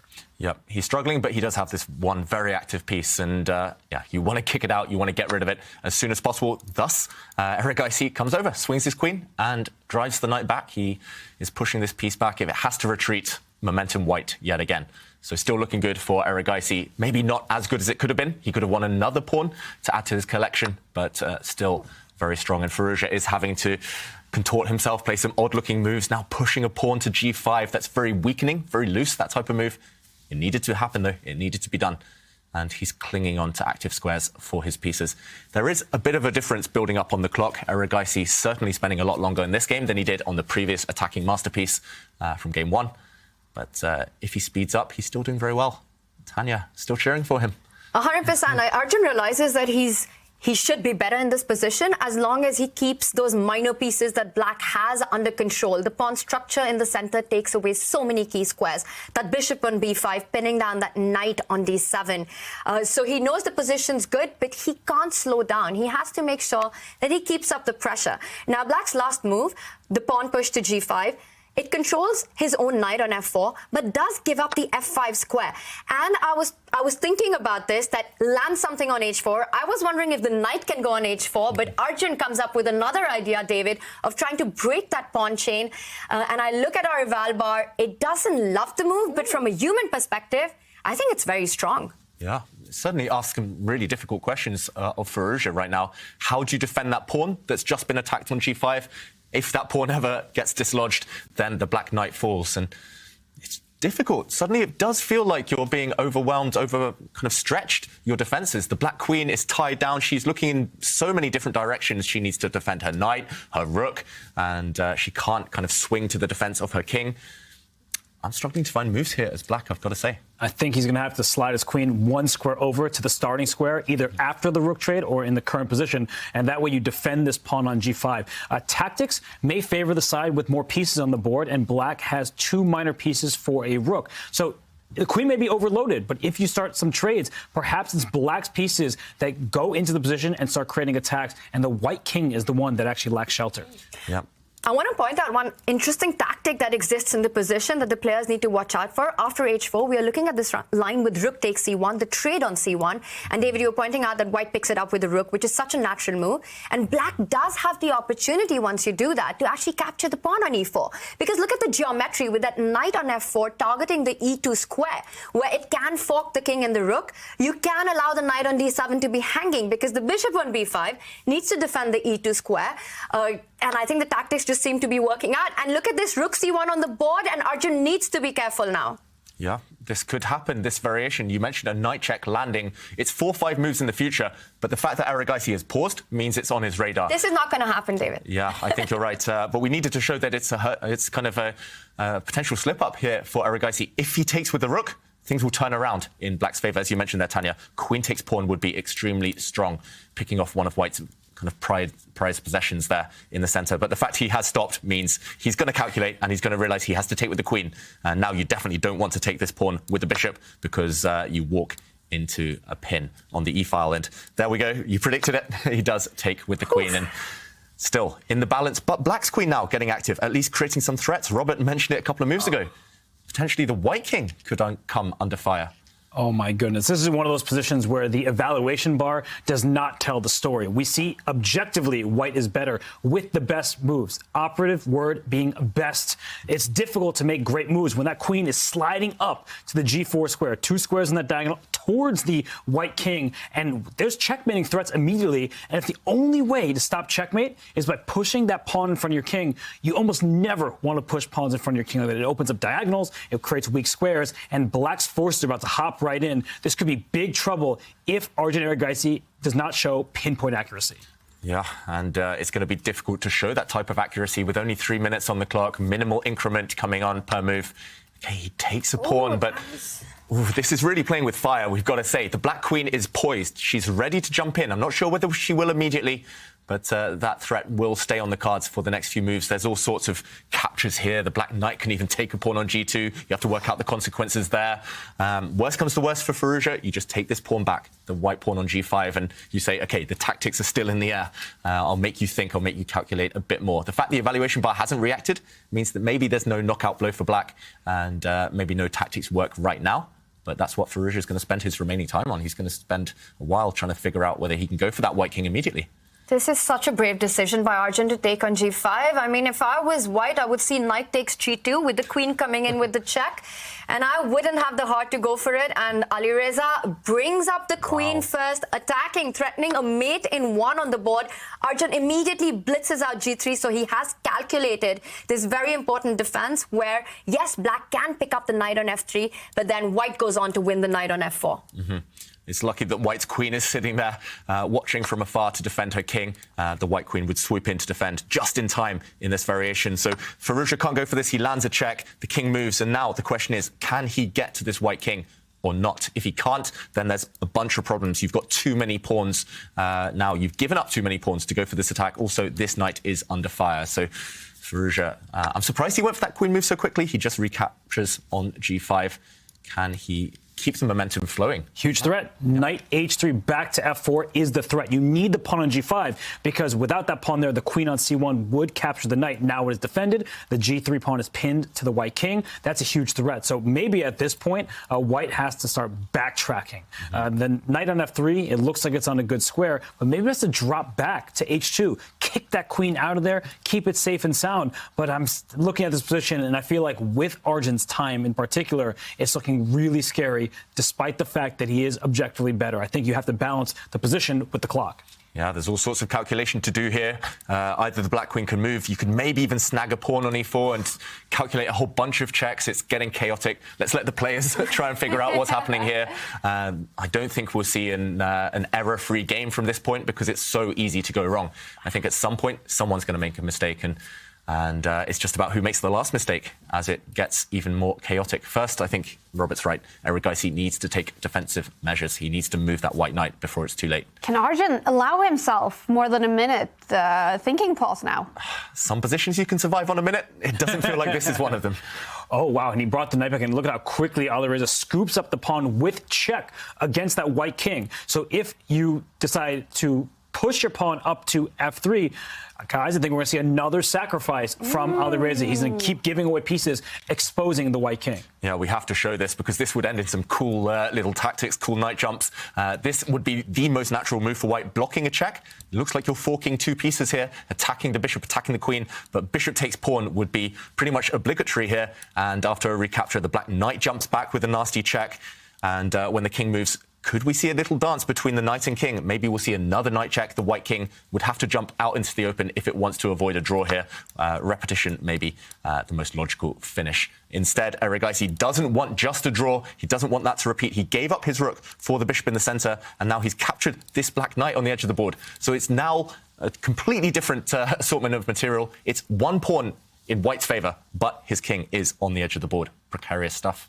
Oh, my goodness. White desperately wants to trade off the queens because if we actually do a quick material count, white has 5 pawns, black only has 4. So if the queens just disappear, white has extra material. The presence of opposite-colored bishops, that's important to store in your back pocket, in your memory bank, because that means with the queen trade, it's likely the resulting position will be a game where the point is split. A draw looks the likeliest outcome. But the queens are still on. The white king is out in the open on h3. That could be really dangerous, especially with the clock ticking down. Yeah, on Erigaisi's side here, however, pieces are coming off the board, so it will be slightly easier to navigate with no time on the clock. He's attacking this knight, he's attacking this pawn, and I think for now there's not enough attackers around the white king to take advantage of its positioning. So there's almost no time to breathe in this game. I'm so impressed that Firouzja has found his way through these complications, still with 4.5 minutes on his clock, because there were so many options, so many twists and turns just in that last tactical sequence. But we've emerged with this position, and yeah, Erigaisi would love an endgame. He's not going to be given one, however. Firouzja is going to keep going for that white king. What do you think will be the result right now in this game? Will we see a winner? Will it be a draw? What do you think? This is so tough to answer because this position is literally playing for all results. Everything is possible, and it looks like, yes, draw might be a likely outcome, but the path to that draw is going to be super risky. Anything can happen. One of the ideas that comes to mind for Alireza is to give a check on f5. You were mentioning the pawn on g5 is attacked, the knight on d7 is attacked. A check on f5 would defend and guard both these undefended pieces, but Alireza doesn't care about defense. He wants to pick up that central pawn. He goes for it, but in return has to give up this very key pawn. I said draw is a likely result. Cut that out now. I think that despite the material deficit, that Alireza is playing for a win. He's saying we have bishops of opposite colors. In the endgame, that may mean a draw, but when you're attacking, it means you can't actually parry off my bishop. It's on the dark squares, yours on the light squares. That knight on c5 trying to hop into the e4 square right next to the queen, just going towards the enemy king. This could be difficult for Arjun Erigaisi. Remember, there's only a 3-second increment, and he is down towards his final minute on the clock. Oh, yeah. Yeah, so easy to go wrong here. He brings his knight forward. That's a defensive maneuver as well as an attacking idea. He's just guarding that white f2 pawn and also hinting that he might jump forward with some nasty checks towards the black king. Suddenly, Firouzja has to find an equally multi-purpose move, perhaps. He needs to go for that white king, but he also needs to keep watchful eye over his king. Yeah, opposite color bishops. I've always found those the most difficult positions to evaluate, to handle, because it's never clear who's attacking, who's on the defensive. And I think both sides are playing for the win here. They would both want to push this one even further. And OK, first an attack against the white queen. The black knight sitting on a really nice square, I've got to say. And I'm just trying to look for safe squares for her majesty here. The white queen does find one on f5. But, OK, black's queen. If she could somehow land herself behind the white king, imagine the black queen on the bottom right-hand corner of the board on h1. There would be devastating threats there. So what is Firouzja going to go for? He could also be greedy here and take time out to grab that white pawn on b2, but it doesn't feel too relevant right now. So I would be slightly surprised to see that one. And it would allow that bishop, which has been sitting on b5 forever. Before it was pinning a knight. Now it's doing nothing except for staring in thin air. If that bishop can slide back onto a new diagonal, staring towards the black king, or if that bishop gets to c4, you're hitting the knight and the f7 pawn behind it. That could be really problematic for Alireza Firouzja. So he should not look at the clock and think, I'm going to go flag Arjun Erigaisi. This is one of the best bullet chess players in the world. I mentioned earlier, he won the Junior Speed Chess Championship by taking out Nihal Sarin. Everybody should know Nihal Sarin for being the runner-up in the Global Championship. So you don't want to just look at the clock. He needs to play the board here. And he has brought his queen to d1, looking at David's plan of going over to the h1 square. But it seems like it was a mistake. Look at the bar. Well, yeah, what is happening here? Maybe white could just ignore this. I thought it was a killer threat, but white's knight is just about able to jump back and defend. So right now, maybe there's a killer move. And wow, look at what Erigaisi's done. I wasn't 100% sure about suggesting this one, but Erigaisi was very confident here. He lands his bishop on this diagonal that Robert was mentioning. And what Firouzja might have missed is that any check from behind looks like checkmate, but white's knight can just jump back and defend. Suddenly the black queen is offside. She's in no man's land. She doesn't want to be on this side of the board. She's needed as a defender, and huge threats against the black king instead. Wow. Maybe... Sorry, go on, Tanya. No, go, finish your. I was going to say, maybe it was just a bit of a bluff by Firouzja, and now he's regretting it. Yeah, we saw that little head shake by Firouzja there. I think he completely missed the fact that Queen H1 is not a checkmate. And after the knight comes back to H2, you realize that knights are not only great attackers, but also really good defenders. You see how it controls all the squares around the king. There are no checks on the board. Bishop E6 is a massive threat. Yes, you can fall back with your queen to C6 now to try and defend that knight on E6, but now black has run out of fire completely. No threats against white's king. White simply makes a move like b3, guards that bishop on c4, and white's dominating. Yeah, white's dominating. The knight can come back to a more active square later. Black is completely frozen. Once you have to go on the defensive, that will only spell bad news. And you are pawn down to boot. So not a great turn in this game for Firouzja. He's looking really downcast. You see him on the camera, head in hands now. His last move was a bit of a complacent one, perhaps. For sure, because if you're going to be a pawn down in some positions, you want the opposite colored bishops. An added bonus of having this bishop on c4 is that at some moment, the right moment, we'll see Arjun take that knight on e6 and enter a position with knight versus bishop. That extra pawn will tell the story. So Alireza, he's on the defensive. He's on his back foot. He brings his queen all the way back to c6. b3, David, your suggestion is great. Simple, strong, defending everything. Yeah, you could make an argument maybe for taking that black knight right now, but I don't think there's any rush. There we go, b3 on the board, the most natural move. That black knight is not going anywhere. It's an easy target for white's bishop. White's bishop is now far, far superior to its counterpart. We were talking about the opposite colour bishops, the colour complexes. There's so many targets for that white bishop. There's no targets for the black bishop. It's hitting thin air, and yeah, it's turning in white's favour. And white is still an extra pawn up. You've got that material advantage. You're out of danger with your own king. The knight jumping back into the attack. You might dissolve the problem of the opposite color bishops. These endings are always known to be a bit joyish, but that might not be the case once the bishop and the knights are traded off. This looks like Arjun could be headed towards a second victory, but of course, Alireza is going to make that super hard, and he moves the knight away. But look at the clocks. Both players are on the 30-second mark, and that is dangerous territory. Look at this play by Arjun, centralizing the bishop. No more queen h1s for you. He's going to be able to bring his knight back into the game next. And if that knight hops forward into the enemy territory, there could be checkmate threats. Yeah, we'll see that white knight get back into the action, leap back there. And also this pattern between the white bishop and the black knight. Last year, Simon Williams, the Ginger GM, he called it the knight stable. The knight is locked at home, can never move without being captured by that white bishop. It's total domination. And wow, Erigaisi just takes a timeout to keep his king safe. That white king now super safe in its palace there, surrounded by pawns. Black's king has fewer defenders around it. This one is certainly heading towards a white win right now. He just needs to get his knight maybe to a more active square. But Firouzja clinging on for dear life.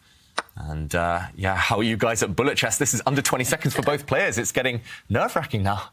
But look at Arjun. He doesn't look nervous at all. And this is what I've always admired about him, that in the face of extreme time pressure, just the best in him comes out. He's still, we can see with the Valbar, making the best moves, keeping his pieces centralized, keeps everything protected. This is some great advice, by the way, that whenever you're low on the clock, just make sure that everything's protected. The bishop on c4 is guarded by the b3 pawn, the queen's guarded by the king, the knight's defended, everything under control. Whoa, everything under control. But suddenly the position has changed. There were 2 or 3 very, very quick moves there. And suddenly Firouzja has grabbed a pawn. That white pawn on f2 was captured by the black bishop. The white queen is overloaded, having to defend her own bishop in the center. Couldn't take that black bishop.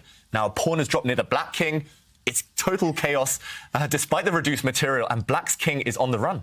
But that knight on d8, do not take it with the knight on f7. That knight's a very bad piece. I thought he was going to bring his knight back to e5 with check and say that knight is dominated on the back row. Instead, he brings a queen in with check. I feel like the black king is slithering away, and that gives Alireza increased chances to survive.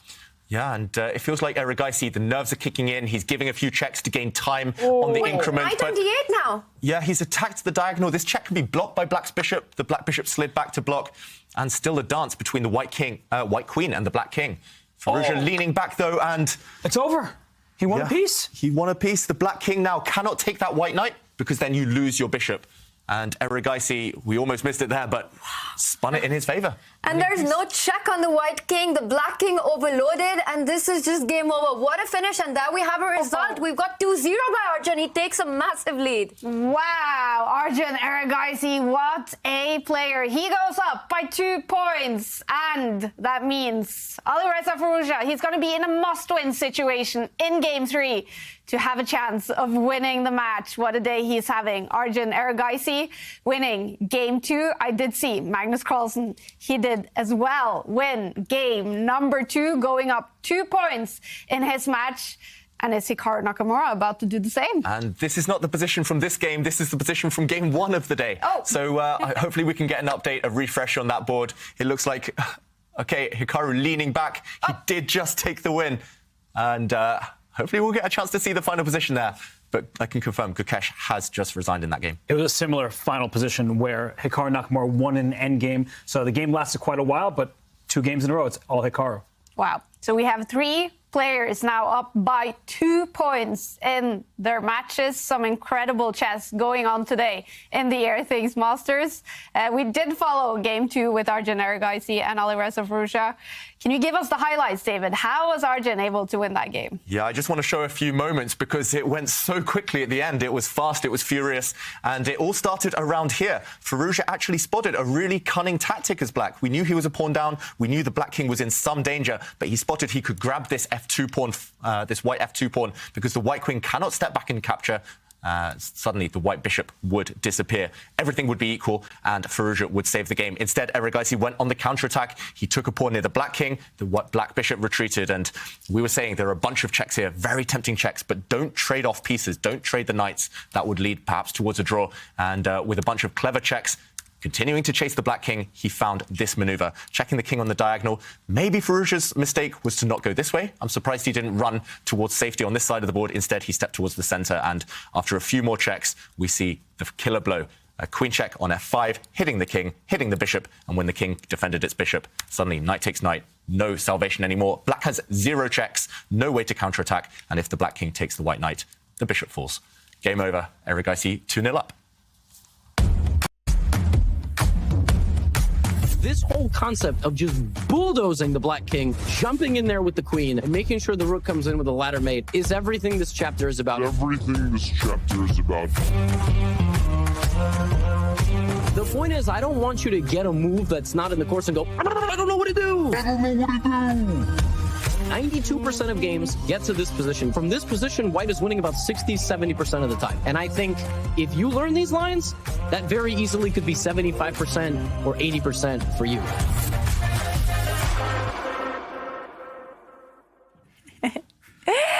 Tour director Arne Horvath is joining me in the studio to talk about this new exciting season of the Champions Chess Tour. But if you're not yet a subscriber on Twitch, we're going to send you to a Twitch break now.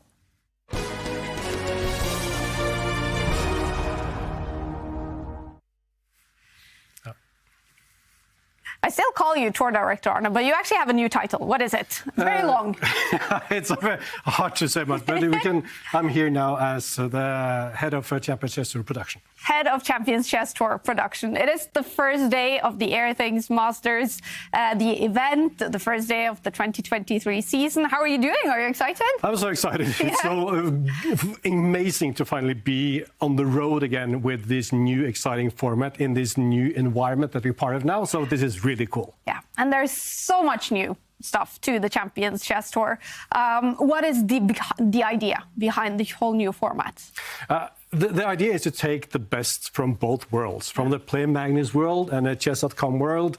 Chess.com, who has this amazing reach, Play Magnus, who has been working a lot of innovation on how to distribute chess, and see how we can really take the best from both worlds and make this the most exciting tour for everyone to follow. Yeah. What would you say is the biggest difference from the first season to the 2023 season? First of all, that we have all the big names being able to participate in this. We have an amazing prize fund, we have an amazing reach, and also the fact that we are going from invited players now to a full open system of qualifiers, which means that everybody who really has it in them to be a part of the tour can, in theory, qualify. Mm-hmm. And the goal, though, it must still be the same: to grow chess to a wider audience. Yeah, grow the game, make chess more interesting, accessible and viewable for a wider audience. And now with the amazing boom that chess has, now is really the time also for us to work on this, to create a concept, to create a broadcast, to create a tour that is incredibly exciting, both for those who love chess already, but also for all those new fans getting the grasp of the game. Yeah, and you've been a part of this from the very start, actually from the very start when it was called the Magnus Carlsen Invitational, I think, a couple of years ago. COVID hit, the Champions Chess Tour was born, and now it's growing even bigger, even better. What is it like to be a part of it? It's amazing. You have to pinch your arm, and you have to take one step back and actually think about what we all are a part of right now, the incredible boom that's happening and the interest of chess, and that it just keeps on growing. And all the opportunities that we have ahead of us now is really, really amazing. Yeah, and we know these first days always hectic. Have you been able to follow any of the chess? A little bit. Yeah.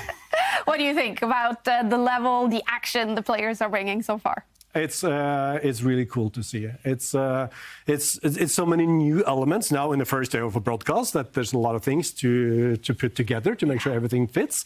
But what I've been able to watch so far has been really amazing. And something else that is new is the panel here in the Oslo studio with Tanya and Robert now joining David and myself in the studio, and Jovanka. And when anyone new comes to Norway, we have to give them a cold welcome. Come on, Tanya, come on in. What's the worst thing that can happen to someone? Nothing. You have a steel. Put this in there, whip up a little bit here, and close it. And now you are contact. Oh, come on. We'll be fine.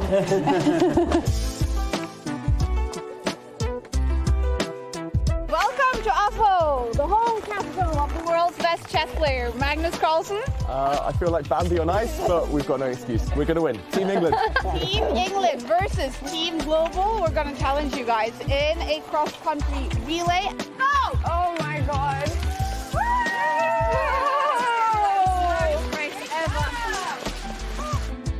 Not so easy to. I will survive. Yay. Come on, Tanya. You can do this.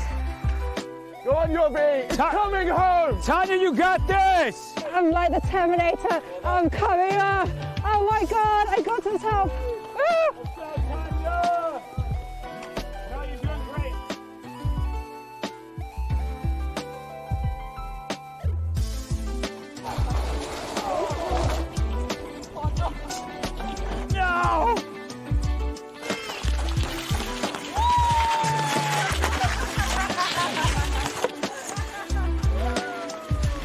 We do have a winner team. It's Team Global. Yeah. We're gonna head to the good night to play some time of pairs chess.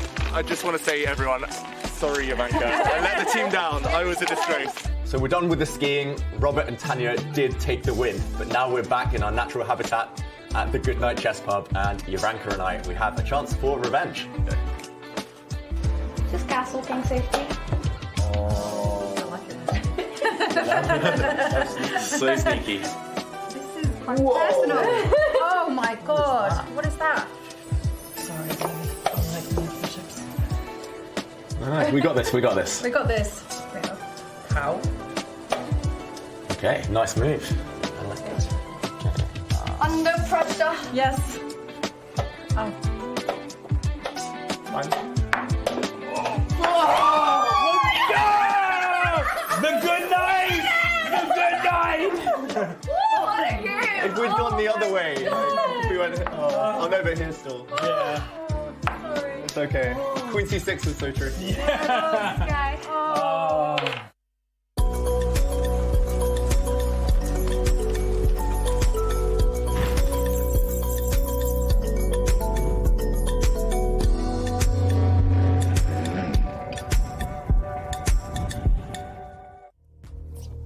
We have to give a shout out to Puma for dressing up our experts in their new, very cool Four Seasons collection. So you were comfortable clothing-wise.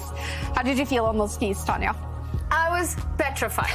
I was petrified on the skis, as was pretty apparent from the video, but I have to admit that my heart was beating faster when we were playing the chess. Really? We were excellent. Why was your heart beating fast? It was a lot of fun. It was a lot of fun. And I know I started like an absolute disaster on those skis, but by the end of it, I actually loved it. And you got the hang of it. I'm very impressed. And David, you are, I've said to you so many times, the most competitive person I know. You were very upset after losing that battle. I don't want to talk about it, Kaya. It was a fix. It was a... but it was a lot of fun, and congrats to these two. It's all my fault, though. Ivanka was awesome. I just let us down in both the skiing and the chess. Yeah, good start for Team Global in the Oslo studio. Nice. All right, and it's a good start, especially for three players in the Airthings Masters. These are the results after 2 games so far. Magnus Carlsen is up by 2 points. That means Sarana, he has to win game 3 to take it to a game 4 situation. Is the same for Gukesh. In a must-win situation in game 3, Hikaru-Nakamura is up by 2 points, and so is Arjun Erigaisi, winning 2 games in a row against Erigaisi-Firouzja. Wesley So in a row of Mamedov. They have played 2 draws, and they are tied so far. So, Robert, who's impressed you the most so far today? It has to be Arjun Erigaisi, because Magnus Carlsen, Hikaru-Nakamura, they're always the favorite, unless they're playing each other, in which case it's a toss-up. But for Arjun Erigaisi, he's been unbelievable. He's finding the tactics. Even when he's down on time, he is still playing the best moves, and he earned himself those 2 wins. Definitely. We're going to follow the next game between Hikaru-Nakamura and Gukesh, with Gukesh being in a must-win situation. Hikaru on fire today. So what is it about for the 16-year-old Indian right now, Tanya? he had a phenomenal run at the qualifiers. In the Swiss plane, he finished right at the top, and then very strategic, bold decision of playing against Vladimir Kramnik in the playoff and won that 2-0. And then what he gets as a prize is a first-round matchup against Hikaru Nakamura, an absolute beast, a monster in this format. And undoubtedly, Hikaru is a big favorite, and he's showing us why. Gukesh has to win on demand. He has to give this next game everything and more. It's a tough task ahead of him. Yeah. Must-win situation for 3 players. We couldn't have asked for a more dramatic start to the Champions Chess Tour 2023. And here we go. Game 3, Gukesh, with the white pieces. We should have asked for another prediction from you, Kaya. You would have got it right again. Another D4. And no Queen's Gambit here. Nakamura, which opening will he choose? Of course, he plays everything under the sun, Nakamura. He tends to go towards the Queen's Gambit declined when he's in doubt, when he just wants a solid position. For Gukesh, it's not just about getting out of the opening, it's about getting out of the opening with a bunch of pieces left, with a very tense position. I do feel that the only way to beat Nakamura for Gukesh now will be to attack him somehow. The endgame has proven to be Nakamura's forte in this matchup, today at least. And it's another London system, though. So do we boo this one? Or do we think it's a great match strategy for Gukesh? Well, you mentioned he needs to keep all the pieces on the board. So from that approach, I think it makes a lot of sense. You're hoping for the long game here. Hikaru needs just a draw to wrap up this match. So it's definitely a tough task ahead of Gukesh. He's going to throw everything he's got. He starts slow. One of the things that players often end up doing in a must-win situation is play these rash openings. And they don't end well. So I like that Gukesh has at least kept calm and chosen this line, which kind of gives him the opportunity to get a middle game, to just play for a normal game, and hopefully not get into an end game like you're mentioning. Yeah, he's going to keep all the pieces on the board. This is a rare sideline of the London system where White has had to commit a move to playing Rook B1, just defending that B pawn. Black's queen coming out early. That comes with some risk involved, but at least White does get the time to set up this triangle of pawns supporting the London bishop. But wow, Nakamura trading off the light square bishops. Looks like a French defense gone right for black. Very right. The bad piece for black and a French is that light square bishop. But I know Simon Williams, Ginger GM, he always loves these lines of the bishop sliding out to D7, then to B5, offering a trade. And that means that the pawn structure is very solid for black. F7, E6, D5. Great foundation in the center for Hikaru here. And now that the bishop's out of the way, he can then develop his knight and keep everything under control. Yeah, it looks really nice. As a bit of a bonus here, if the bishops get traded off, black does prevent the white king from castling. The queen uses her vision there to control one of the squares the king would want to castle through. And of course, you can't castle through check. You can try and kick the queen away, for example, with a move like A4. But the black queen, for example, could keep itself on this diagonal. And I'm struggling to find ways now to keep the pieces on the board. I mentioned that Gukesh ideally wants to keep the tension. He's clearly been surprised in this opening. He's burnt over a minute already. It's only move 7, and no clear way to keep the bishops on. Apart from this one, wow, pawn to C4, moving the pawn for a second time in the last 2 moves. He's literally just pushed that pawn, but he moves it again. And at the cost of time, at least, he'll keep some tension. And I'm not sure now whether he'll take back with his knight or his bishop. Either way, at least he will ask Nakamura some questions. I do fear for Gukesh if Nakamura is in home preparation. However, it does feel like the type of position where if you've done your homework, you will be able to just hoover off a bunch of pieces. And we see those pieces disappearing. OK, a queen check, a double attack, but luckily White can slide the knight back to defend. And a bunch more exchanges are happening. What has Nakamura just reacted to? He's talking to himself, just asking himself the question, what's happened? He did just take a pawn. Is this a mistake? Maybe he forgot his preparation? Looks very natural to me, Robert. Yeah, it looks like a completely normal move. So it could be a Hikaru gesticulating, just kind of putting on appearances for the show. But at the same time, maybe there is something he didn't like, because sometimes when you release the tension too early, that gives the opponent some extra opportunities, some freedom for the pieces. I think black's position looks great. White has an isolated pawn. So this pawn on D4 cannot be defended by another pawn. The good news inherent to having an IQP, isolated queen pawn, is the adjacent files are open. So a rook can eventually slide to the E file, a rook to the C file. That's great. But the pawn's a perennial target. Black has no risk in the foundation of his position. So I think Hikaru is in everything you could ask for from a player having the black pieces. Yep, and here White has castled, saying, okay, you can take my pawn on d4, but it will come at the cost of time, and Nakamura, meanwhile, brings his rook across. Again, not necessarily to even win this pawn, but to control its advance. And let's go back to the players. This one will result in a very tense middle game. White has the eternal weakness, so needs to compensate for it with active play.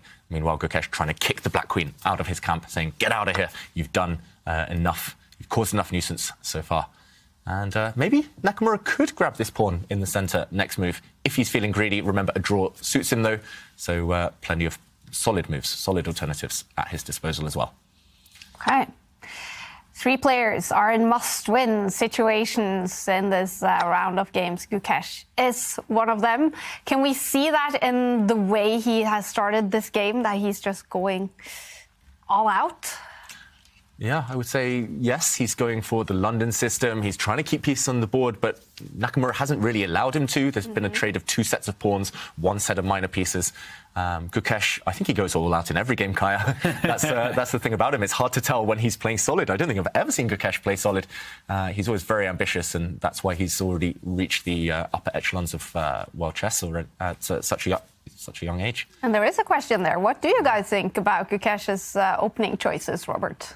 Well, I think that he's playing what he knows, and he needs to take risks somewhere. The problem is, in certain lines that have risk, is if somebody has studied it, in which case, in this case, Hikaru certainly has figured out this opening, you can combat it in some forcing ways. And that's the last thing you want in a must-win game, is to have a forcing variation that your opponent knows. So at least in the current position, we have White with the bishop pair. Only White has a light square bishop, whereas Black has the 2 knights. So there is something to play for. This game isn't going to immediately conclude. So I think that I like his choice here in game 3. The earlier games, I didn't look into enough depth, but I feel like Hikaru is Hikaru at the end of the day. And Tanya, earlier the fans were asking about Erigaisi. Is there the same level of support in India for Gukesh? Oh, 100%. A huge level of support for the Indian youngsters. And Gukesh has so far really shown his class in classical play.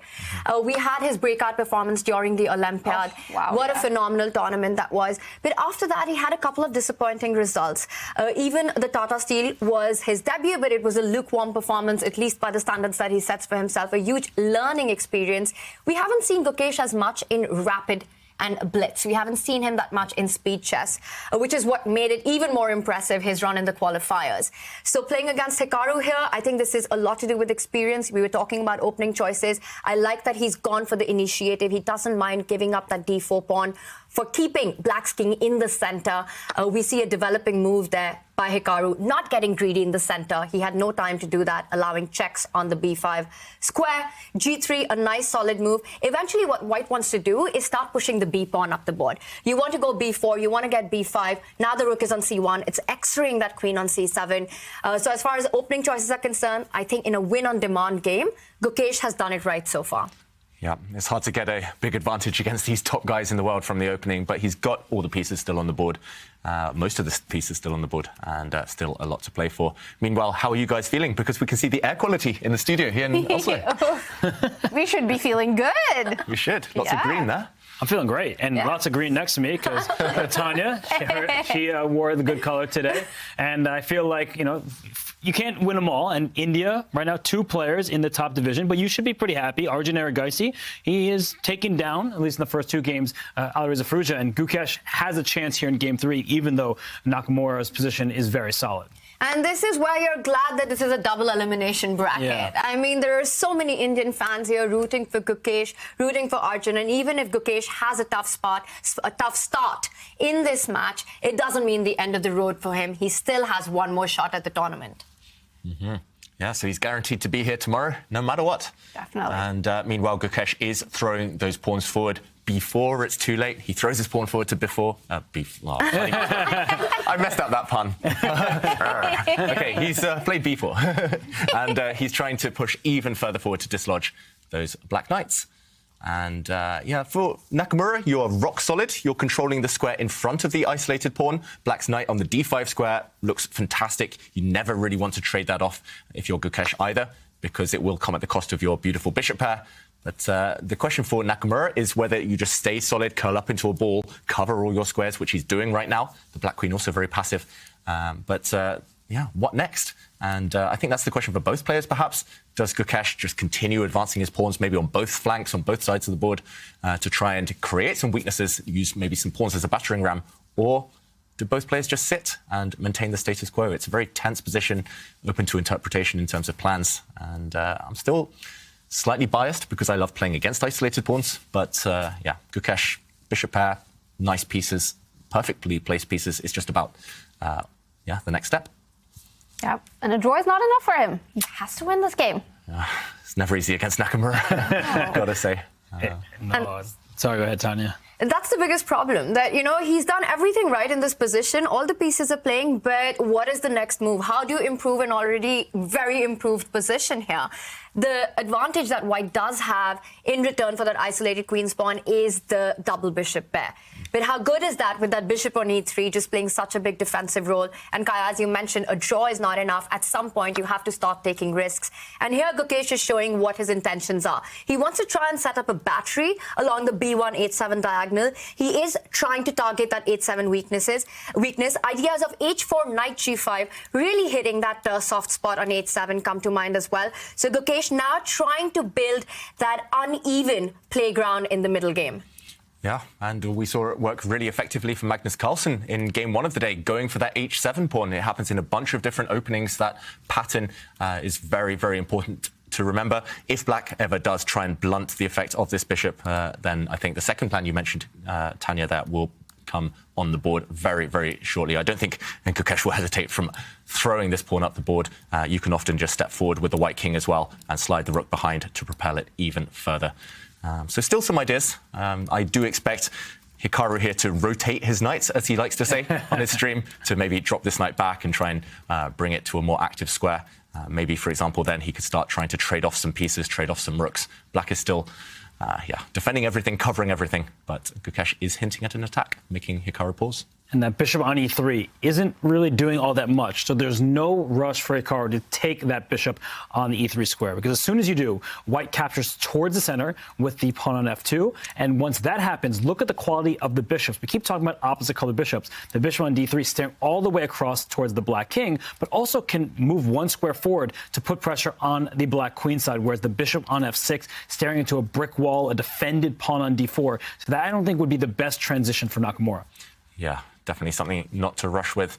The knight, if we compare the pieces that left the board, the knight just one move earlier is far superior to this piece. And just as we say that, commentators curse Robert. Wow, he plays the move we were just saying wouldn't be a good idea. And wow, he's just happy to fianchetto now. He's going to drop his bishop back and say that this is a nice solid piece, but you're right, it does stare against this kind of statue of pawns, this granite statue on d4. What a weird decision, I've got to say, from Nakamura. That must be influenced, surely, by the fact he's got draw odds in this game. Yeah, if he finds a concrete solution, he's going to go for it. So it's something you strategically don't want to do, but maybe he has it all mapped out. And who would be surprised if Hikaru has seen it through to the finish line? Takes, and maybe he has the result in the bag. Yeah, at some point he will try and prepare a pawn break to open diagonals for his bishop. Meanwhile, Robert, again, seeing deep into the future, some pressure now along this diagonal, met by a knight retreat. Still very tense, but now I think, despite what the evaluation bar says, I would slightly prefer white's chances, white's position. At least easier to play, perhaps, in the near future. It's a dramatic set of games right now. Gukesh, we know he has to win. So does Erigaisi-Firouzja. But I see the bar is completely black. Is actually Arjun Erigaisi winning another one?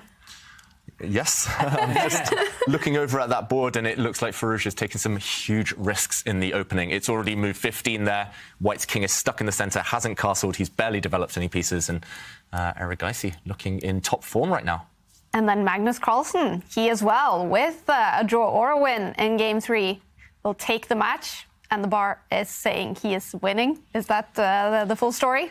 Yeah, still some work to do there. It's level material, but strategic domination for Magnus Carlsen. He's fully in control of that one, and he just needs to draw, remember. So Magnus, he's going to get that one. He's going to guide it home. And you guys remember that you are in full control of decisions in the studio. If you feel we need to jump to another game, then you call out. I was going to say that before White decided to go G4, G5. Just advancing the pawn in front of his own king, and this is getting pretty hot on the board as is.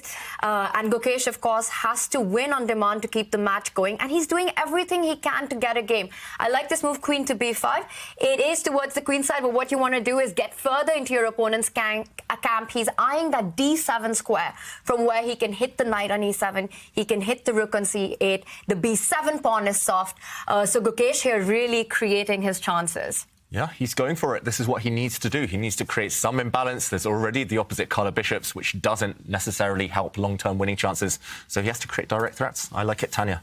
I'm not sure I'd go for it, this white G-pawn push, but in must-win situations, yeah, you've got to try something. At least there's an imbalance, right? All of a sudden, we have a situation where white is going forward. That could come at the cost of overextension, and then maybe it's the white king that will find itself in trouble. But if the king doesn't get checkmated or there's no attack, then I like the mobility of white's pieces. The bishop on G7 is completely blunted by white's pawns. So some trades will be necessary from black. I think that black does have a good position, very strong foundation there, as I've been saying all game. But I do like it from the principle that a draw is equivalent to a loss. Gukesh has to go for it.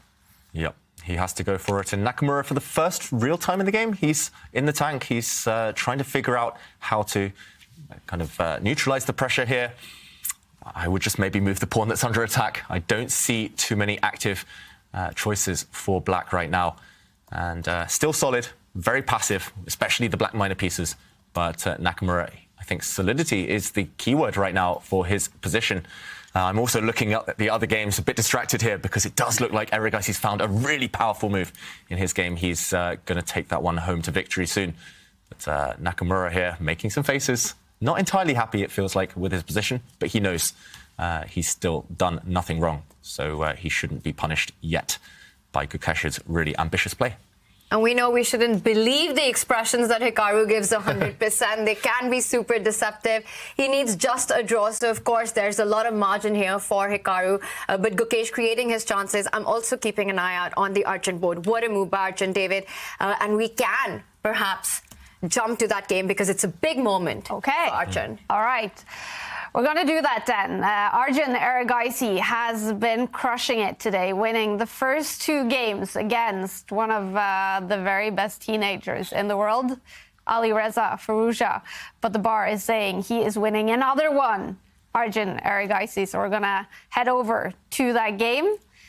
Is that win getting very close for him? Yeah, it is, because for Alireza-Firouzja, he needed to take a lot of risks. And that hibernation we've been talking about, where has he been? Nobody has seen him in tournaments, not even online. That can hurt you. You need practice. He may be the higher-rated player. He may even be the stronger player. But with the recent string of events that Arjun Erigaisi has played in, whether it be the World Rapid and World Blitz Championships, then in Tata Steel, he's been working on his game, honing his craft, and it's showing in this match. Yeah, he's looking really sharp, Erigaisi, and it was just a one-move blunder, we should mention, from Firouzja in this game, but he has been taking risks and necessary risks. So it's not just about this game, which he most likely will lose, but the first two games of the day didn't look like he was himself, getting out-calculated by his contemporary there. Both 19 years old, of course. We'll see that clash for years to come, and we'll see them battle it out for 10, 20 years, hopefully, these two at the top of world chess. But we're waiting for that game to appear on our boards. I don't think Firouzja has moved in the last 5 minutes because he's been so stunned by a strong reply by Erigaisi. And we're jumping over to the game. It's a must-win situation for Alireza-Firouzja. But you said it, David. He's stunned. He's stunned, and look at his pose, Firouzja, right now. He's only got 4 minutes left. He's been thinking for so long. Black's queen jumping into the centre was the last move on the board, and while Firouzja tries to understand how to survive here, how to cope with the ruins of his position, let's go back and show the last couple of moves, because Erigaisi's last move, this queen jump, was really spectacular and really strong. And it all started around here. It looked like Firouzja played a very natural move, attacking the black knight. Did the knight have to drop back? Erigaisi said no. Counterattacking is another option. He attacked this white knight in the centre, and Firouzja here, the big mistake was not to start trading off pieces. Instead, he put his knight on the rim. Remember, this was a mistake that Sarana played in the first game against Magnus Carlsen, putting the knight on the side of the board. There has to be a concrete reason. You do lose control over the centre. Yes, the bishop is opened up, to defend this knight, but you lose control over the all-important d4 square and queen to d4, landing the queen, offering a trade here. it's crushing. After queen takes queen, for example, black, I don't know whether you take the queen or you flick in a knight check, but black can choose either, it feels like. And when the king moves, we just recapture the queen, and too many threats. This rook is under fire, this pawn is under fire, and if you take a time out to move the rook, black does get a bunch of pawns on this queen side. There's actually 3 or 4 very tempting options. I'm not sure which to choose from. You could take this pawn, you can take this pawn, and either way, you will eventually win an endgame. And let's remember that all Arjun Erigaisi needs with the black pieces is a draw, but that would be a winning position with no chances for white. So that is likely we're going to see something like that. We saw a queen trade on the board, and I like knight c2 check. Such a good intermezzo. You don't just have to recapture on the d4 square. Maybe it's better for your knight on b4 to land where the queen is, and we just saw knight c2 check played. Arjun Erigaisi doing everything right in this match. Yeah, and just to follow this variation, knight takes queen is about to happen, bishop takes bishop, and it does look like white is creating a double attack here, but black can solve this in a bunch of ways. I think you can even capture this pawn, attacking the white rook, and this one does get a bit complicated. I think Firouzja's banking all of his hopes on this. You can attack this black knight, but in a position such as this one, defending the knight, bishop takes rook. Look at this. The white rook is almost powerless in the corner. Look at the strength of the 2 black knights combined with their protectors, the 2 pawns. Black is actually temporarily a whole rook down, but you will gain back at least a piece with interest. And those 2 knights are worth so much more. This whole match by Arjun has been his own version of playing the Queen's Gambit. His play with the Queen has been so strong. In the first round against Alireza, he sacrificed an entire queen, threatening a checkmate. In the second round, we saw this amazing queen dance where he eventually won a piece. And Queen d4 in this game, what a star move. And I think it all comes down to the geometry that he's been seeing with the tactics. And that's not an easy thing to do when you're playing against a player like Alireza, who himself is so strong when it comes to tactical play. But Arjun's just been on top of things from round 1 in this one. Yeah, and how quick has he been? He's still got 9 minutes on the clock. He's sacrificed a whole rook when he only needs a draw. He's taking huge risks, but he's seeing the board so quickly, so well right now. And yeah, fair play. He's going to take the win. And they often say when all you need is a draw, the best thing to do is play your normal chess. You're not playing for a win necessarily, but as soon as you start getting overly solid, you might get a bit passive, not thinking about all your options. That's no longer chess. That's just subjective thinking. So Arjun, you couldn't ask for a better match from him. He is about to maybe even 3-0 Alireza-Firouzja. What a performance from Arjun, especially after a tough event in Tata Steel. Yeah. Wow, and for the first time today, we're seeing Wesley So in trouble. That's the closest match so far on the scoreboard. It's 1-1 over there. But Mamedov, one of the underdogs of Division 1 right now, looks like he's winning according to the evaluation bar. We haven't followed that one too much, but we should just mention that one is guaranteed to game 4, so we will follow it a bit later. You will definitely get to see Wesley So in action against Mamedov. Game 3 going on, and Wesley So in trouble, and so is Alireza-Firouzja. Do you think Alireza is shocked at the level Arjun has brought to this quarterfinal? I don't believe that Alireza would underestimate Arjun. I think Arjun has shown phenomenal performance, but definitely going into the match, many would have picked Alireza as a favorite on paper. But the match has gone on to show that you can never underestimate Arjun, and it looks like Alireza is staring at the face of a match defeat here. And we have a winner already in the quarterfinals, Magnus Carlsen, the world #1. He plays a draw in Game 3 against Alexei-Sarana to take that match after only 3 games. That means Magnus Carlsen, he stays on the winner bracket. Alexei-Sarana will be knocked down to the losers bracket to play losers round 1 tomorrow. Magnus Carlsen goes through to the winners semifinals tomorrow. What a way to start for Magnus. He's looking good, and it could have been 3-0 there as well. Magnus took the draw from a position of strength. So, yeah, unfortunately, Sarana ran into Magnus on a good day. And it's hard for anyone, even at their best, to compete. But it's nice to see the world #1 looking strong. Yeah, it could not have gone better for Magnus. And I think when Magnus has lost a game to any player, when he plays him the next time, he just comes back with such a vengeance. Yeah. And I think that's what he did today. He wanted to... This was a grudge match for Magnus, and he proved his point. Yeah. Beating someone once isn't revenge, I think is a quote from Magnus Carlsen. But today, he beat him twice and could have won 3 games. Yeah, sound defeat for Magnus Carlsen and for Sarana. It doesn't get any easier. That's what happens in the Champions Chess Tour. You may lose a match, it's double elimination, you're still in the thing, but it's likely that he's going to face off against Erigaisi-Firouzja. So you lose to Magnus in an open tournament. You say, oh, you get to play me. Great. You're going to go beat me and then go play them again. Now he plays likely Erigaisi-Firouzja. Yikes. Yeah. Tough matchups ahead. Yeah. Magnus Carlsen will face the winner of this matchup in tomorrow's winners semifinals, and that looks like it will be Arjun Erigaisi. Those two played each other a bunch of times last season on the Champions Chess Tour. Yeah, and often Magnus Carlsen was his kryptonite, Erigaisi, the only one who could stop him at times. So this position, back to the game, we do see all of those black pawns advancing. Look at the left side of the board, those black pawns marching down them. And I think it's inevitable. One of them will eventually cost white material or become a new queen. And some of the viewers at home might be wondering, why is this position so hopeless for white? It's actually level material.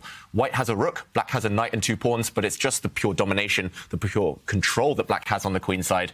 And once the black knights step out of the way of those pawns, they will continue their inevitable advance. And meanwhile, white has no counterplay, no source of activity for the remaining pieces. White's knight feeling a bit stuck, not able to jump over to defend. White's other rook, which is finally mobilized, not really going anywhere anytime soon.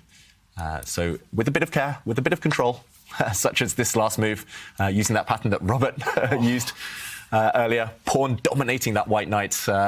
Yeah, this shows real class from Erigaisi. That's so nasty because it's completely unnecessary. It feels like he can just push his pawns up the board, but he doesn't want to give his opponent a sliver of hope. That knight on f3, it's not going anywhere. Those pawns can be pushed in a few moves, and so a great play. It's just complete dominance from Arjun Erigaisi. I love that move. f6, just making sure that knight's got, look at this, it goes to the rim. It's not going anywhere from there. It's already been there, that knight, and it's going to start retreating, hopping around, trying to find a better circuit. I think here Erigaisi will just take a timeout, defend that f6 pawn, maybe use the black king, the only piece that isn't doing too much right now. And yeah, white is playing without a couple of pieces. Look at that sad white rook, completely controlled by the black knights. Nowhere to go.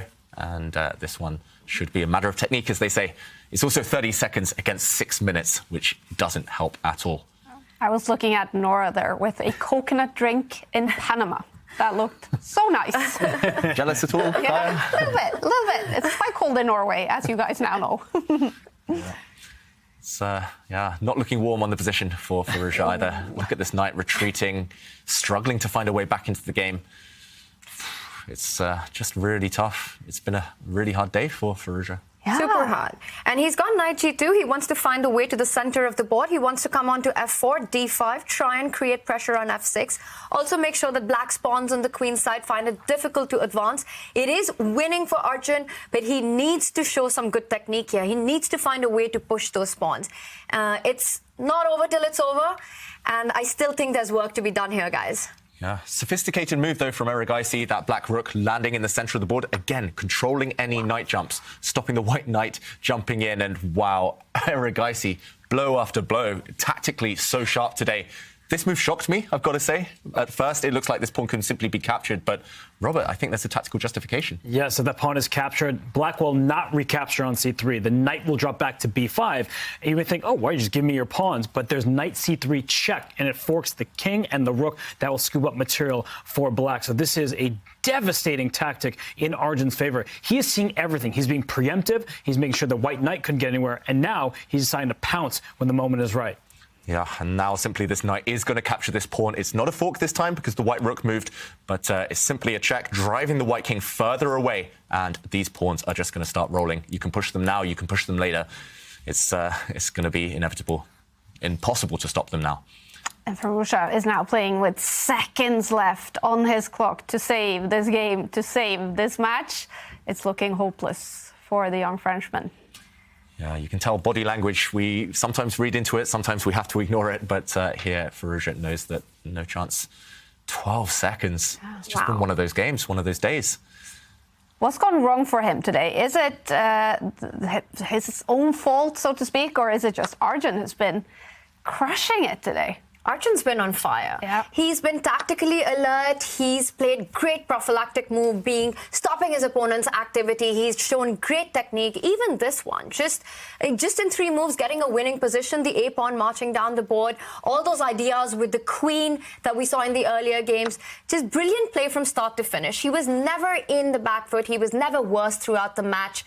So a very controlled win here by Arjun. And Robert, I can see how impressed you are on your face by these moves from Erigaisi. I mean, every move has a purpose in his game right now. He just traded rooks, and you're often told, well, if you have fewer rooks, maybe you shouldn't trade. He's saying these passed pawns are storming up the board. I do not want to give my opponent any counterplay. So if the white rook that's on c1 could jump over the knight, maybe there would be some chances to land a few checks and give an opportunity to stop the pawns, but not from the front. It seems that if you just bring one of your knights, either one, back to the e4 square with check, then the pawns are running by themselves. It's as clear-cut as it gets. Arjun Erigaisi, every move in this game has felt extremely accurate. Yeah, you can start advancing, I think, even either of them at this point, but yeah, these pawns aren't going to be stopped anytime soon. I'm surprised at how easy Arjun made this one look. Mm-hmm. And again, logical moves will wrap up the point. Like you say, it's rare at the top levels of chess to play kind of such a smooth game, not allow your opponent any counterplay. In 6 seconds for Firouzja, we're expecting one of these knights to land with a check. I'm not sure which one's better. They both look very strong, to be honest. But Arjun, he's doing the right thing. He's sitting on his hands, not rushing. He knows this is the critical moment. He knows he's winning. Just 1 or 2 accurate moves, and he'll reach that finishing line. Now he's in calculation mode. He's trying to figure out which knight to give the check with and then which pawn to push. So, yeah, a matter of time, but Erigaisi has 3 minutes. That should be sufficient to calculate his way to that win. 6 seconds, however, for Alireza Firouzja. That is probably not enough to save this game. What a move. Again! Again, he's seen everything, and we have to show the justification here. He's actually giving up his knight because the black pawns are just too strong. And let's jump in. Actually, well, we're going to see it on the board. This pawn is about to promote. The white rook has to stop it, and the other pawn joins. One of them is going to become a queen, and game over. 3-0. It's game over. Arjun Erigaisi takes the match. He goes through to the winners' semifinals, where he will face Magnus Carlsen, also winning his match today. Congratulations, Magnus. Thank you. What has today been like? A crushing start to the Champions Chess Tour season. Yeah, it was all right. I sort of messed up the opening in the second game, but apart from that, it went quite all right. And you've said before that beating someone once isn't revenge. You did lose to Sarana in the Blitz World Championship. Do you feel like you got some revenge beating him in a crushing style today? I didn't think about that. I mean, I ended up winning the World Blitz after all, so that's fine. And we know you're playing from Canada, actually quite early in the morning. So what has that been like to wake up early and start playing the Champions Chess Tour? No, it's not that bad. I mean, we started at 11 here, and I haven't been here long enough to sort of get 100% off European time, so that's okay. Did you get some help from the chess bras actually in preparing for the games? Well, I mean, getting things set up and such, but theoretical preparation was sorely lacking, unfortunately. Okay, got it. Now, Magnus, we can see you guys working together here. You do stay on the winners bracket. We know you were, well, looking forward to testing out this double elimination format. So how happy are you that you get to stay on the winners bracket now? Yeah, obviously, that's good, and I intend to do it just as long as I can. So, yeah. Tomorrow's match will not be easy either, but I'll do my best.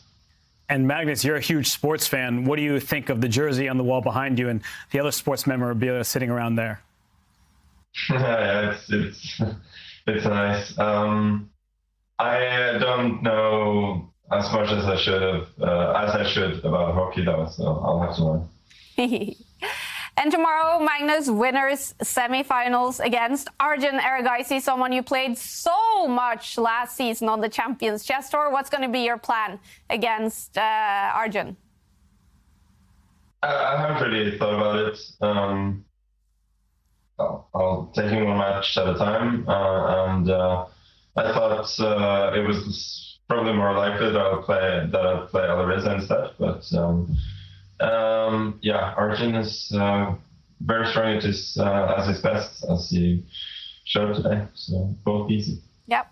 And finally, new format with the clocks as well, only 3 seconds increment. How did you like it? It's a little bit unusual, especially when you get to time scrambles, and like I did in the second game, I was like a little bit.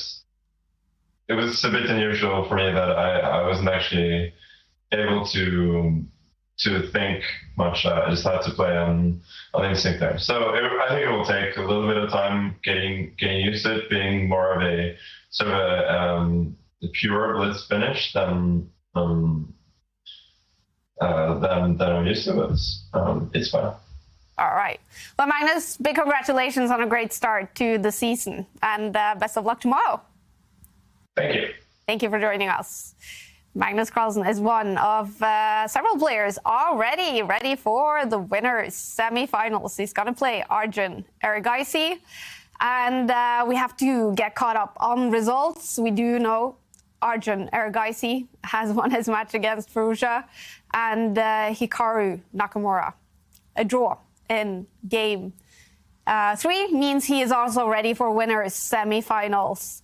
Wesley So, I didn't see. Wesley So and Mamedov. Wesley So won, surprisingly, actually. What happened there?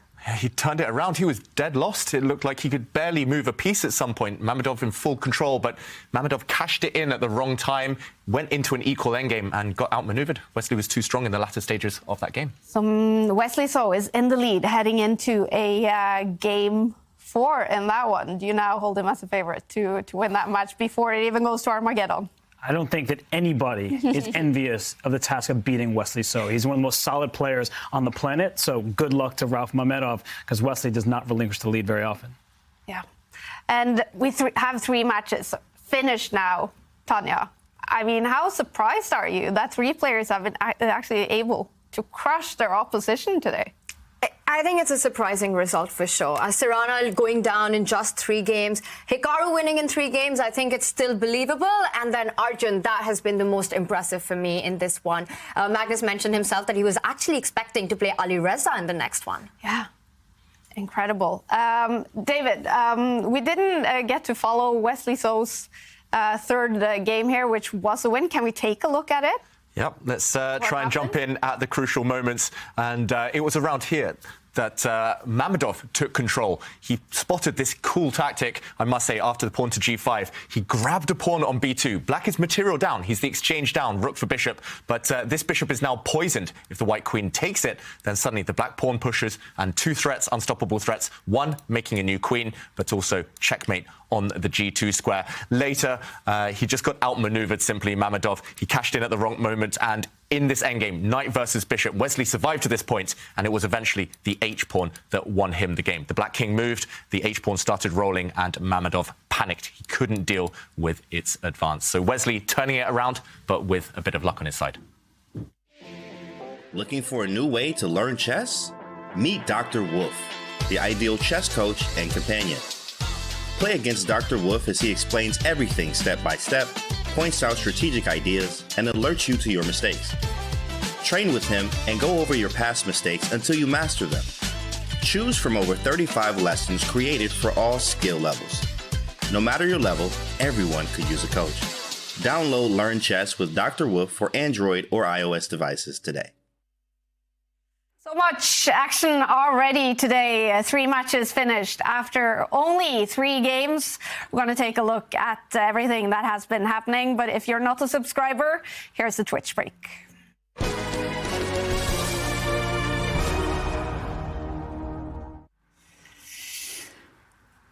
would not have bet that, Jovanka, that 3 matches would have been finished after 3 games. Some dominant chess that we've seen already today. Yeah, it has been incredible. I mean, what an emotional roller coaster, I have to say. And wow, wow. It's just unbelievable. I mean, the way that Magnus, Hikaru just outclassed their opponents was just something else. Yeah. And who has impressed you the most so far? I think it has to be Hikaru. Hikaru actually just completely calmly neutralized Gukesh. Gukesh really came at him quite hard. And Hikaru just made it look so easy. You know, he just said, okay, fine, you're going to come for me and my king. That's not a problem.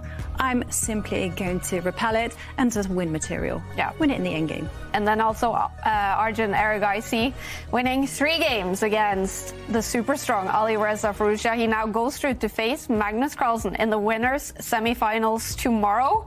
What kind of confidence is Arjun bringing to that match tomorrow? It feels like Arjun is just benefiting from all the luck. You know, in this match, it did really resemble that Firouzja just imploded in those critical moments. And when you have a match that feels so easy, you're just going to feel like your hopes are just in the ascendant. Yeah. Wow, what a day. And it's not finished, you guys, because one match is yet to be decided. Wesley So against Mamedov. Game 4 is coming up very shortly. Here we go, game 2, you guys. Wow, peace sacrifice. And Tanya, your first instinct was what? He's given up a bishop, his London bishop. Big choice from Arjun Erigaisi tonight. Look the bar. He's attacked the diagonal. This check can be blocked by Black's bishop. Firouzja leaning back though, and it's over. And here we go, game 3. I like this move, queen to b5. He's eyeing that d7 square from where he can hit the knight on e7. The b7 pawn is soft. So Gukesh here really creating his chances. Gukesh, he is knocked down to the losers bracket for tomorrow. Hikaru-Nakamura stays on the winners bracket together with Magnus Carlsen and Arjun Erigaisi. But who will Hikaru face tomorrow in the winners semifinals? It's either going to be Wesley So or Mamedov. And if it's going to be Mamedov, he will have to win game 4. Wesley So is up by 1 point. And with a draw, Wesley So goes through to the winner's bracket. So what is it about for Mamedov now, Tanya? Wesley So is one of the hardest players to beat in the chess world. When the guy needs just a draw, that task becomes Herculean. Yeah. It's just hard to imagine. He's so clinical with these things. Once he takes a lead in a match, he knows his task is cut. He doesn't want to create a mess on the board. He keeps everything under control. This is going to be a tough one for Rauf. Yeah. Ranked as number 102 in the world in classical chess. How big of a surprise is it actually that Mamedov is even here in the first division? I think for those who have been following chess for a long time, they're not surprised because Mamedov is insanely talented, especially at quicker time controls. He knows his theory well, he plays very quickly, and he is tough. As we just saw in that game, he was better against Wesley So in game 3. He just slipped at a critical moment. Yeah.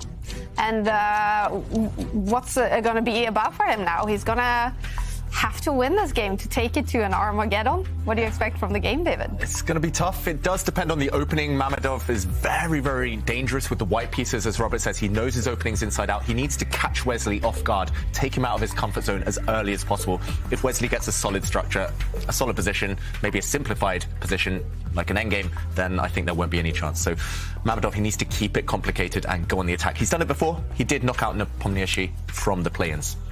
And let's take a look at the bracket. 3 matches in the quarterfinals have finished. 1 match is yet to be decided.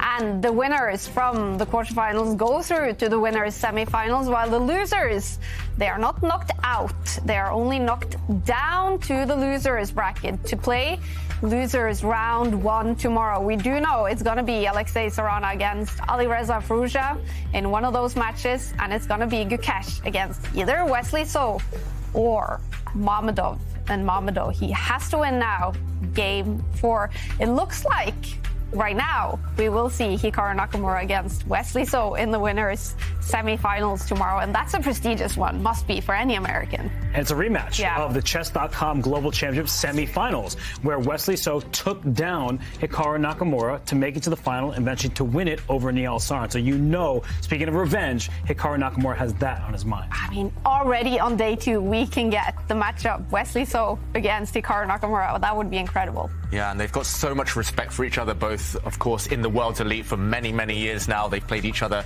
in the Global Chess Championship. They played each other in one of the Grand Prix finals last year, FIDE Grand Prix. And yeah, that one is too tough to call. Both of them incredibly hard to beat, and both of them super fast. Yep. So that would be exciting. But first, Wesley needs to overcome Ralph Mamedov. That is exactly what he needs to do. A draw in this game with the black pieces means Wesley So stays on the winner's bracket. It's must-win for Ralph Mamedov, but he does have the white pieces. And here we go. And before we can predict the opening, before Kai can get it right again, it's 1e4.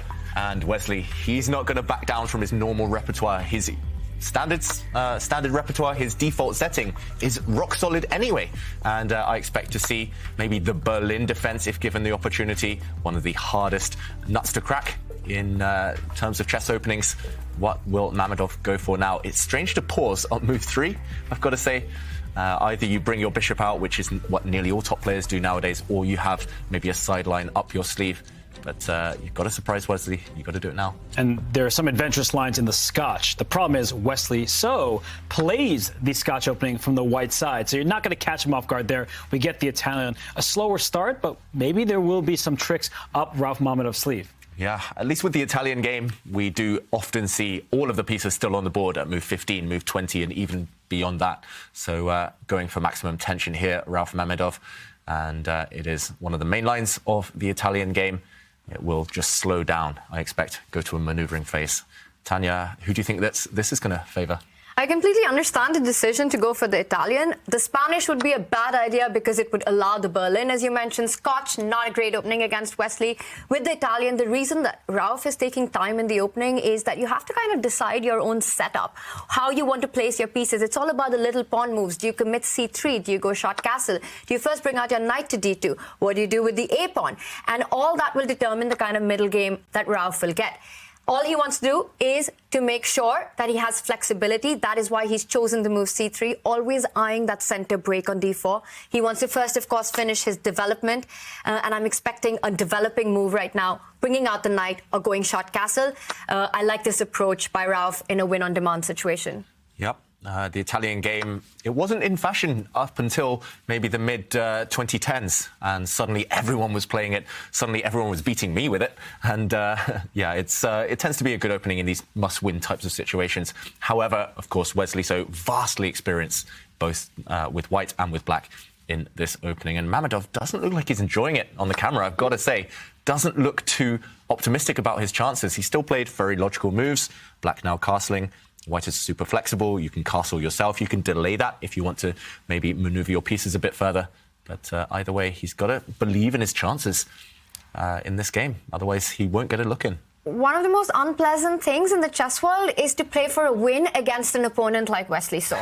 He's just so hard to beat, so well prepared. Give him one opportunity, he takes it and doesn't give you a chance. He keeps everything under control. And I like that white hasn't committed a short castle move. So now Ralph is really thinking, does he want to try to create something on the king side now that black has gone short castle himself? Or will he play a slower Italian with the ideas, the thematic ideas of transferring the knight to the king side to g3? Yeah. And that's one idea. There's a bunch of options you can go for, while Ralph has another slightly confusing long think here. This is the one that you're recommending here, Tanya. It can happen now or on the next moves. For example, if you wait, you can wait maybe by dropping your bishop back or by pushing a pawn. You could also try and tempt black to play a useful looking move, such as this one, just stopping any later bishop pin along this diagonal. But now suddenly white could use this pawn as a hook and perhaps try to start attacking. And look at what Ralph has done. He's hoping for a slip like this from Wesley. Of course, it won't happen. Wesley's too experienced. He knows all of the ins and outs of all of these plans for both sides. But Ralph drops his bishop back, saying, OK, you commit first. You show me your hand, you show me your plan, and then I'll decide where to put my pieces. If you push this pawn forward, I might well start blasting open the king side and try to castle with my king on the opposite flank later. If you don't commit to that move, at least I'll know what setup you're going for, what you intend to do.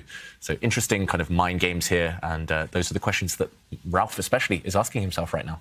And Wesley is deliberating here because he has many attractive moves. He can just bring his light square bishop out to e6, offer a trade of pieces. He does just that as soon as I mentioned it. He could have first slid his rook over to protect that square, but he decides, let's go for the trade.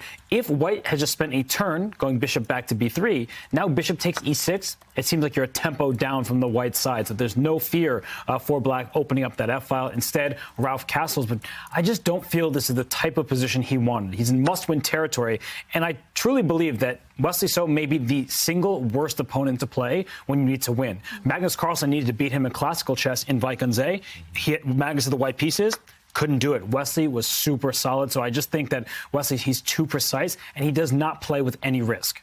Yeah, and this position looks like a dream for black if we talk about openings and their outcomes. Now you can just drop your bishop back. This bishop is attacked, and at some point later you can aim to break forward in the center. It feels like black has equalized effortlessly. Light squared bishops have left the board, and every piece trade will guide Wesley towards safety, at least for black. And yeah, I think it's not, unfortunately, been the most successful of Italian games for Ralph, but can he keep the tension? Can he keep the winning chances?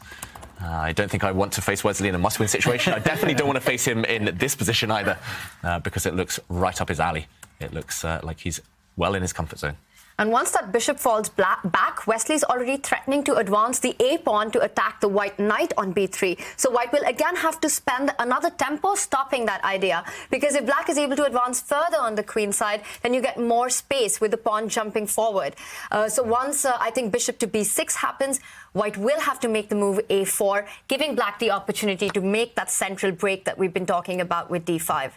Yeah, and it's surprising neither side took time out to go for either of those plans. Instead, Wesley just takes time now to cover this square for the white bishop. You don't allow any pin, you don't allow any uncomfortable tension there. Of course, white can't propel his pawns forward and go to try and open lines against this hook, because white's king has finally committed to the king side, and he's arguing that a knight takes bishop type of move will actually favor black, because suddenly a semi-open file, a backward pawn to target, if the black rooks can line up against it, it might well just drop off the board later. Interesting decision, and just safety first approach again from Wesley. So classy, just preventing any glimpse, any hint of activity for white's bishop.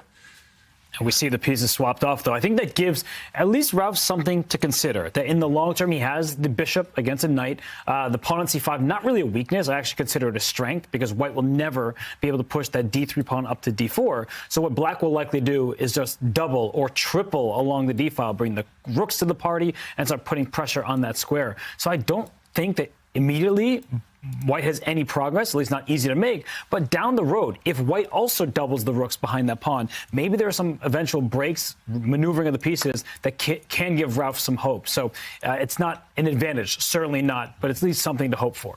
Yeah, it's some imbalance, and that's the most you can hope for when you're trying to win a game. You just change the type of pieces you have, change the pawn structure slightly, and hope that long-term that pays off. But yeah, for now, it's very much a slow maneuvering game while these players try to figure out their strategies. And first of all, Wesley has to defend that pawn on c5. Probably with a pawn, maybe with this queen. Oh. But Wow. Robert, what a move. What a move. I love it. He's just breaking open the center, targeting that d3 pawn, and says, come and take my c4 pawn. Not only do you double up your own pawns, but watch out for that pawn in the center. Notice how the e4 pawn gets weak, and black will be able to snap that up with his own knight. I love this move. It solves the problem of having the double pawns for black, and now the ball's in white's court, and not pleasant choices to be made here for white. Yeah, it's a dilemma already for Ralph. Either you capture this pawn, as we were pointing out there, and black now has a 4 versus 3 majority on the king side in terms of pawns. Meanwhile, white's double pawns don't make a great impression here. Or the sad alternative would be, well, what is the alternative? It's hard to come up with a move. Maybe to drop the knight back, allowing a symmetrical pawn structure. You have an issue of this pawn. I guess you could defend it and then pick up this pawn next for white, but very maximum here. You just get symmetrical pawn structure and dead equality. And that's being optimistic, I'm going to say. That's what happens when you make one careless move against a superstar like Wesley So. The move bishop e3, such a natural developing move, attacking the pawn that was on c5. It seems at first he should have brought his queen up to the e2 square. That way c4 isn't a threat. Then developed his bishop, then connected his rooks. And that would have given him much more to play for. But look at Wesley. He does not even pause for a second. He swaps the queens off, and all he needs is the draw. He might even be the side for choice in this endgame with the healthier pawn structure. It's going to be a 4-on-3 majority on the king side if we cut the board in half. And for white, that 4-on-3 majority, you got double pawns. You're not going to be able to create a pass pawn. This is just great for Wesley So. Yeah, I just love how he instantly hoovers off the queens. I think most of us would be reluctant to give away and cede the d-file, but he doesn't care. He knows that the rook can infiltrate. It's just one move, and soon the rook will be evicted from the black half. Just really calm, eliminating all the pieces, eliminating all the danger. Just classic Wesley So. This is amazing stuff. I mean, this queen trade, he doesn't want to give any chance to his opponent. The reason he decided to take on d1 and then on e4 is that if you capture the pawn on e4, if you just back up one move and take on e4 instead, it allows this sliver of hope for white with the move queen d5, centralizing the queen, putting pressure on black, and if you take that queen, well, it's a pawn structure that you will suffer in the endgame. But Wesley doesn't want to go through any of that, trades the queens, just again, very clinical play when he needs a draw. Yeah, very clinical play. And we see here Rauf Mamedov just shuffle his rook to the side. It's looking very, very good, very solid for Wesley.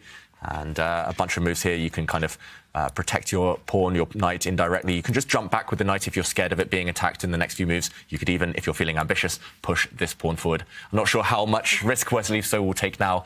But yeah, it does feel like he's a big favourite to make the draw he needs. And I do see some questions in the awesome Twitch chat.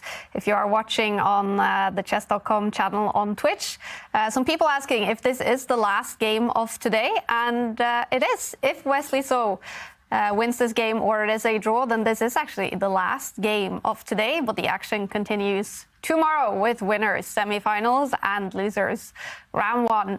And Rauf Mamedov, he did lose game 3 to Wesley So. And he was very upset afterwards. Look at that. And this was his chance. This game was his chance. Yeah, because he had winning chances as well in this game. Yeah, it's more than just winning chances. It's he knows he had it in the bag, and it's so hard to recover. It's not just affecting that one game that he lost, it's affecting this game. And you can see on his body language he's not feeling too happy with himself. Because if he were able to at least draw in game 3, he would have the white pieces here in game 4. That would send it potentially to Armageddon. And people can't forget that in the Chess.com Global Championship, Neil Sarana made to the final when he lost and became runner-up to Wesley So. But he almost lost in round 1 to Rauf Mamedov. This is not someone who just appeared on the scene. This is somebody who's been around the block. He's Reckham Rauf, and he knows that if he's playing his best chess, he can take down Wesley So in a match. So that is why he was so upset. He had his chance. He was outplaying Wesley. In fact, throughout the match, I don't think he's really been worse, except for that one endgame that David was highlighting where the H-pawn started to run. Yeah. Very close. And it's always more heartbreaking when you know you were on the brink of victory. If you get outclassed, if you get outplayed, then you kind of just accept it. And that can happen against someone as strong as Wesley So. But he's had his opportunity, massive opportunity, and now he's got to do it all over again. Yeah. And, OK, he's played some decent moves. I quite like what White has done in terms of pawn structure on the king side. He's pushed his G-pawn forward. Normally, a dark square bishop is well complemented by pawns on light squares, but still an uphill struggle to create weaknesses. Black's very solid. And, a trade of rooks. Interesting decision. Giving away the d-file this time. And it's all to push his pawn forward. Talked about Reckham Rauf. He's trying to wreck the pawn structure. Sorry. Getting the feeling that Rauf is over-pushing right now. It almost feels like he's going a little bit on tilt here. And not taking that much time, making all these very strong, rash decisions of pushing the pawn, trading the rooks on the d-file. I think when we saw him that upset on the screen, it's also because for the players who are making that debut in the Champions Chess Tour, it's really an opportunity that they've never had before. And they've been able to do that this time because of the new format, which allows grandmasters to qualify and play in the tour. So it definitely means a lot. And to have that winning opportunity against a player like Wesley, it can be really frustrating because you know if you have to win on demand against him, just how hard it will be. Right now, what we're seeing by Rauf, these moves, advancing the pawn, g4, g5, to me, it seems more on tilt and more rash than an actual try for a win. Yeah, it feels like minimum reward, but quite a lot of risk involved. But then again, a draw is the same as a loss for him. So he's just trying to confuse Wesley, create some chances. You can't just sit there and beat Wesley with a very stable pawn structure. Instead, he's at least trying to change, again, the dynamics of the position, imbalance things slightly. And maybe we can jump in, because Wesley has paused. I thought his move was automatic. I wouldn't actually consider anything else here for black other than capturing this g-pawn, this straggler in the black camp. But what else could he be thinking about? Rauf's idea, we should mention, after pawn takes pawn, is to recapture with the bishop. And again, a bit of an annoying pin, but mostly it's all about pressure on this e5 pawn. And Wesley, what else could he be considering here? Why has he stopped for the last couple of minutes? I think it's exactly that. He is trying to calculate a little bit ahead to see how he wants to actually respond to that attack on the e5 pawn. It's not very pleasant to actually sidestep with your rook to the closed file, the closed e file, to defend your own pawn, and then allow white's rook to step forward. So not wanting that, he decides to take another decision. David, he doesn't want to allow white to put pressure on the e file. He falls back with the knight on h7. That's slightly surprising to me. I'm trying to figure out what's the idea. Is this not a pawn sacrifice by Wesley So? After pawn takes pawn, this pawn's defended by his bishop.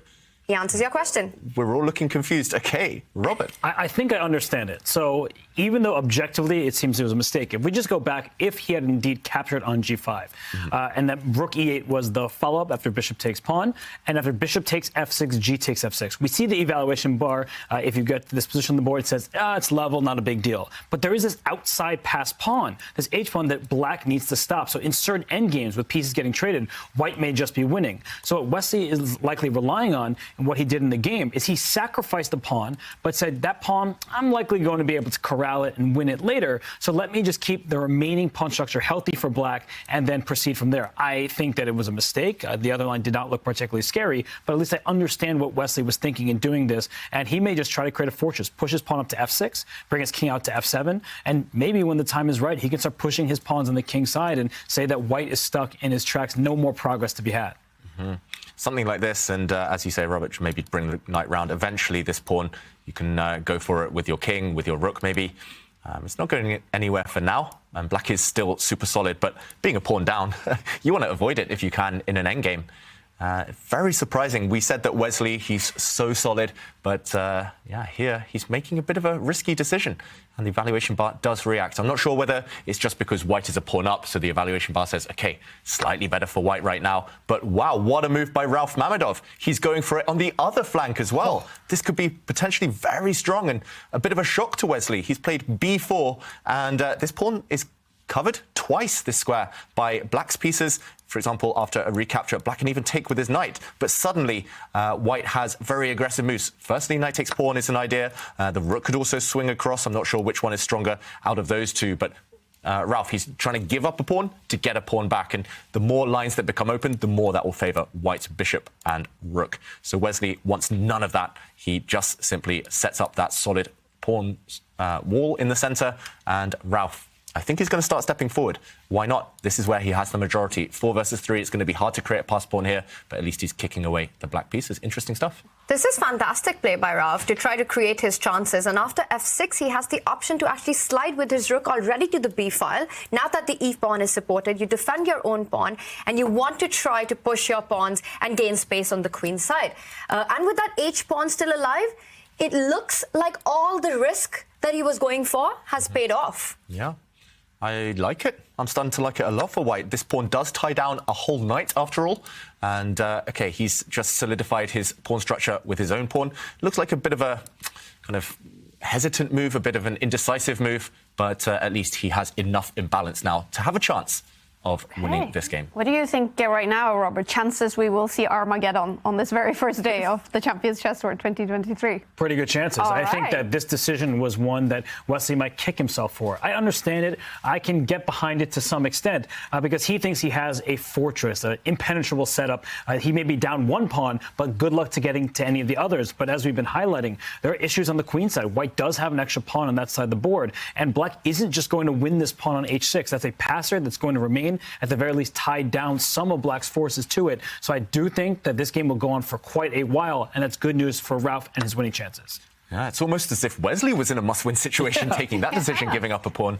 Very, very strange stuff. And, OK, he's pushed his pawn to g5, so cutting the coordination between White's bishop and that passed pawn on h6. Black has a clear plan now. He's simply going to advance the Black king towards that lone pawn on h6. But, again, White has two moves. White has at least two moves, maybe, while that plan happens.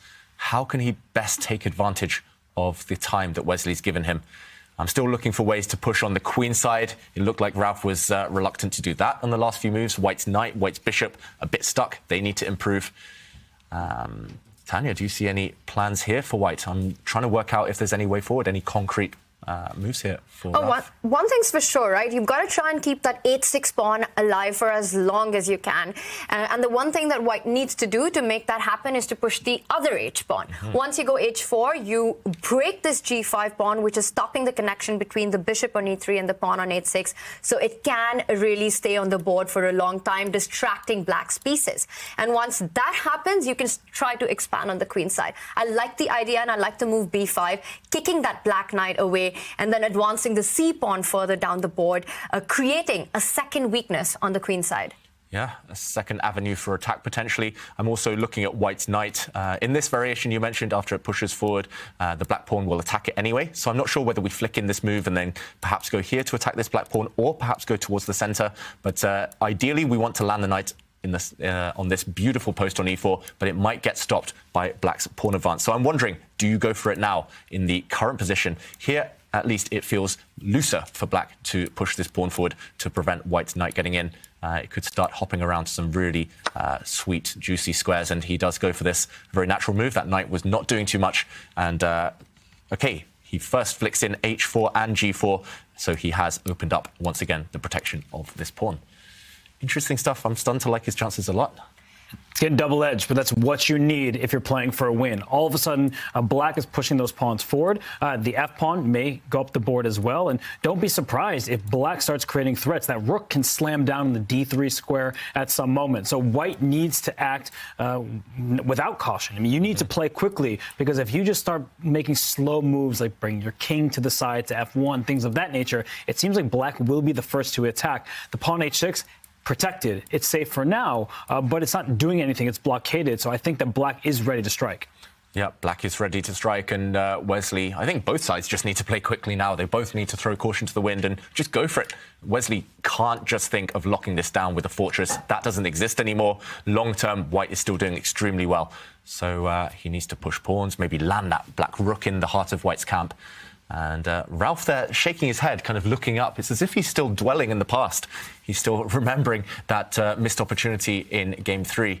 He needs to focus now, because he's played very well. He's created chances out of nothing, seemingly.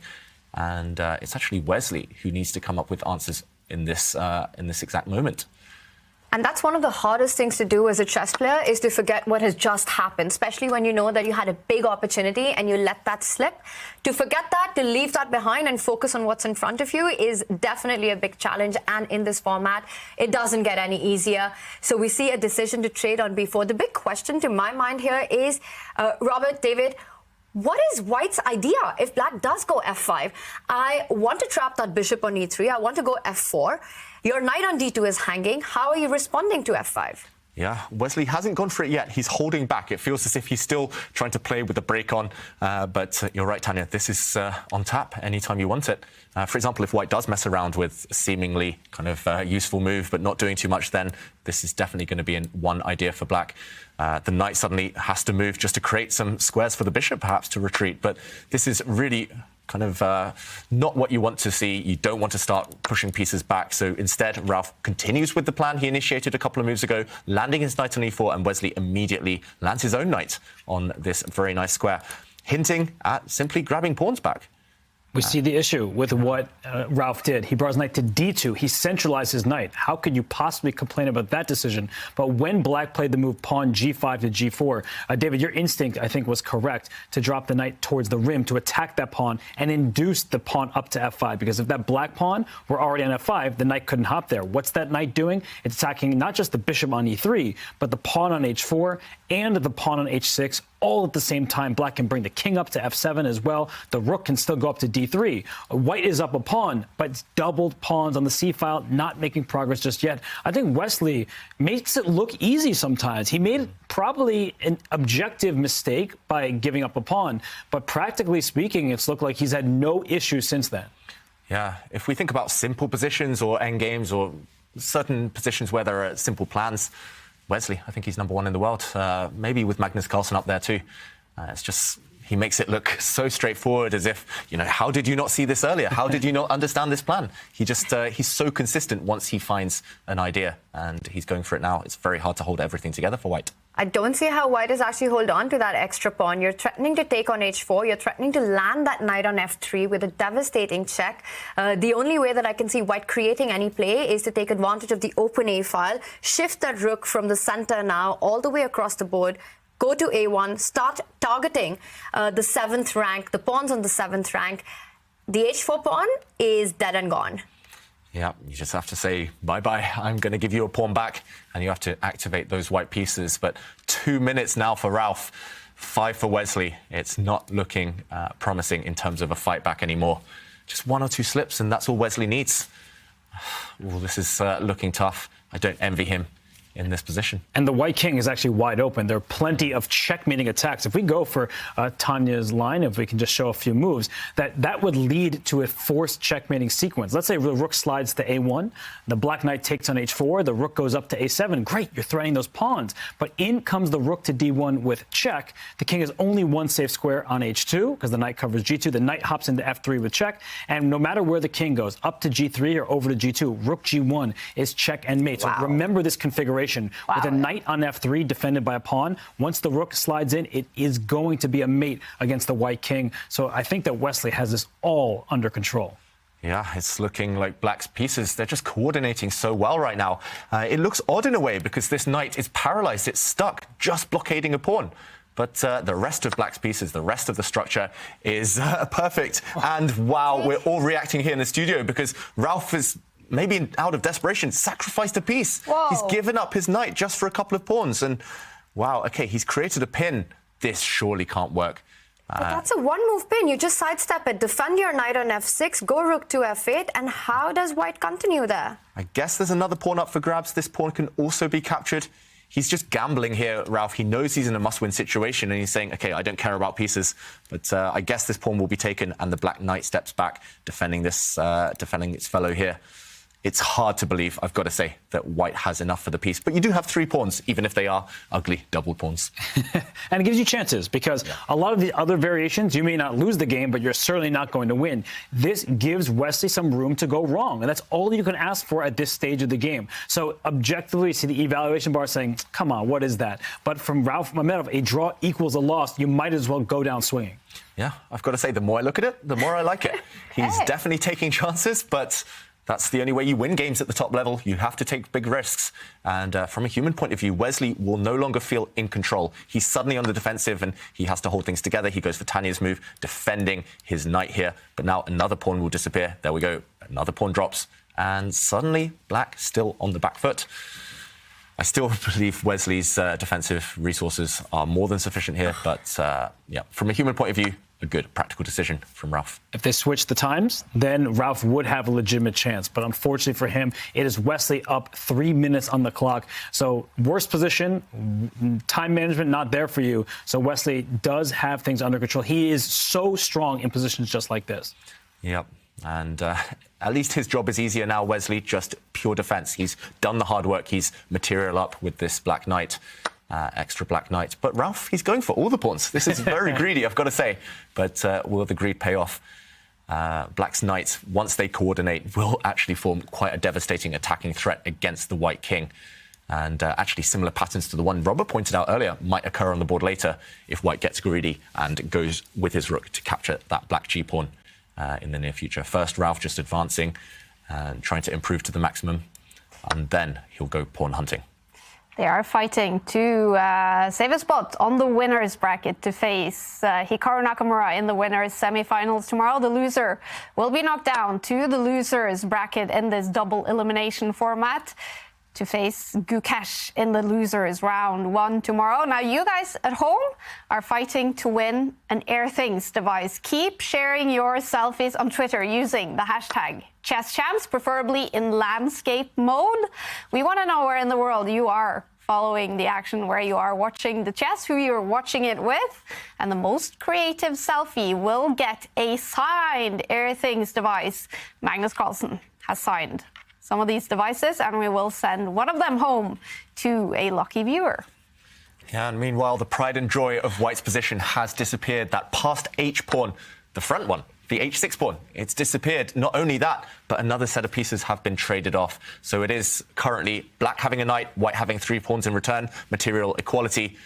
But the quality is not there, unfortunately. That Black knight, once it enters the game, should decide things in Black's favour. And it's happening on the next move. You can already start bringing up the knight to e5 and putting pressure on the f2 weakness by jumping onto d3. Things are looking super bleak, and that sacrifice that we saw, the practical chance that we saw by Ralph, it was a measure of desperate times, call for desperate measures, and everything. I think the knight jump by Wesley to f5 is really what sealed the deal in this game. Yeah, he's made some very impressive knight jumps in this one, Wesley, and I'm surprised he's hesitating. I've got to say, maybe he's just looking for the most clinical way to kill off this game. He could just jump in, improve his knights even further. He can maybe just improve the Black rook, but no, he goes for that White H-pawn with his king. He's already won 1 pawn with his king. Why not go for a second H-pawn? And yeah, it's holding things together now for Ralph. Maybe some drawing chances to eliminate those 2 remaining Black pawns. If you get rid of those, rook and knight versus rook is a technically drawn endgame, but at the moment it feels like a distant dream, and even a draw, remember, not enough for him to stay in this match. And Wesley locks things down on the queen side. Locks things down, and I feel like his camera is locked down. Wesley hasn't moved since the start of the game. He does that. He puts his hand over his head. He wants to focus on nothing but the board in front of him.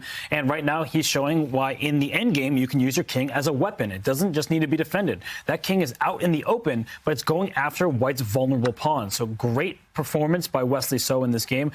He sacrificed the pawn. It looked a little shaky, but since then, it has been nothing short of a masterclass, and the advantage is only growing.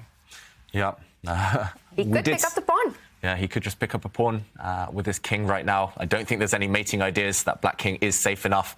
I was going to say, I saw Wesley blink, so he's not just frozen there with the camera. He finally does change his posture, but it's too late for Ralph Mamedov. He's just trying to swap off all the pawns now, Ralph, and get a draw to salvage some pride. But Wesley is going to take this match and continue in the winner's bracket. That last Black pawn, if it survives, should ensure a win. But very minimum here as Wesley. You could just trade off everything remaining on the board. And there we go. He does want to end on a high. He does defend that Black pawn. Black's king still caged, but the Black knight now will relocate, and that will be the beginning of the end. And for Wesley, he doesn't want to necessarily win this game. Sometimes you look at a position, you look at the evaluation bar.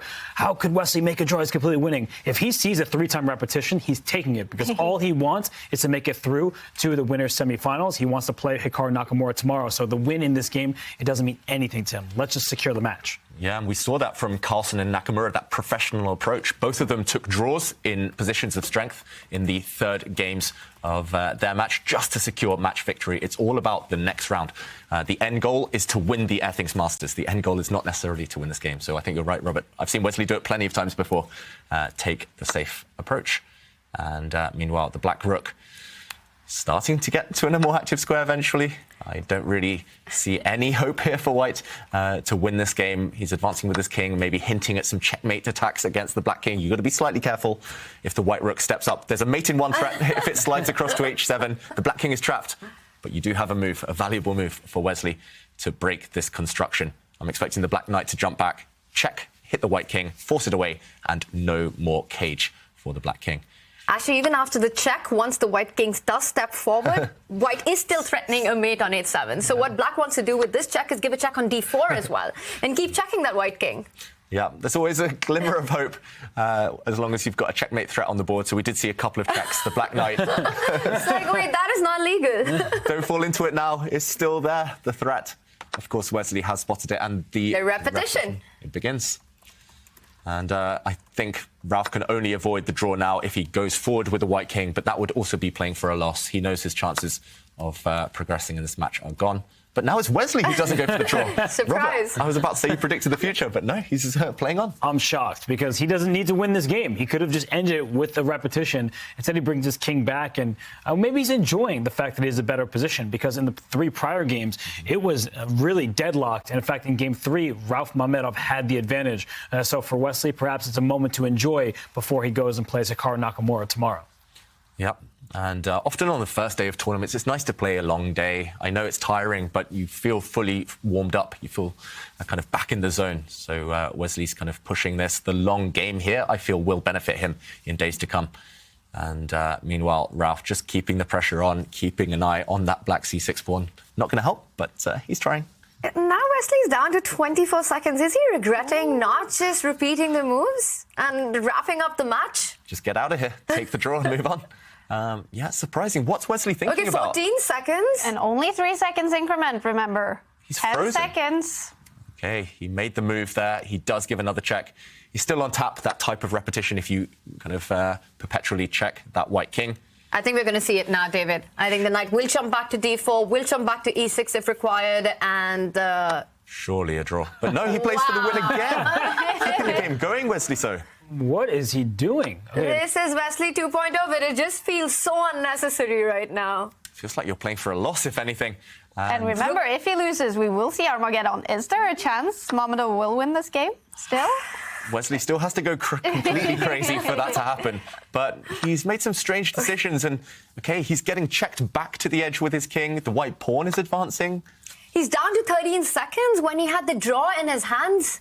Yeah, now you have to calculate. Like, white's rook could slide across and offer a trade, and I think it's fine for black there, but some risk involved. And, OK, Ralph has gone for this. Suddenly, white has 2 passed pawns. Rooks are off the board. That black knight is a great blockader.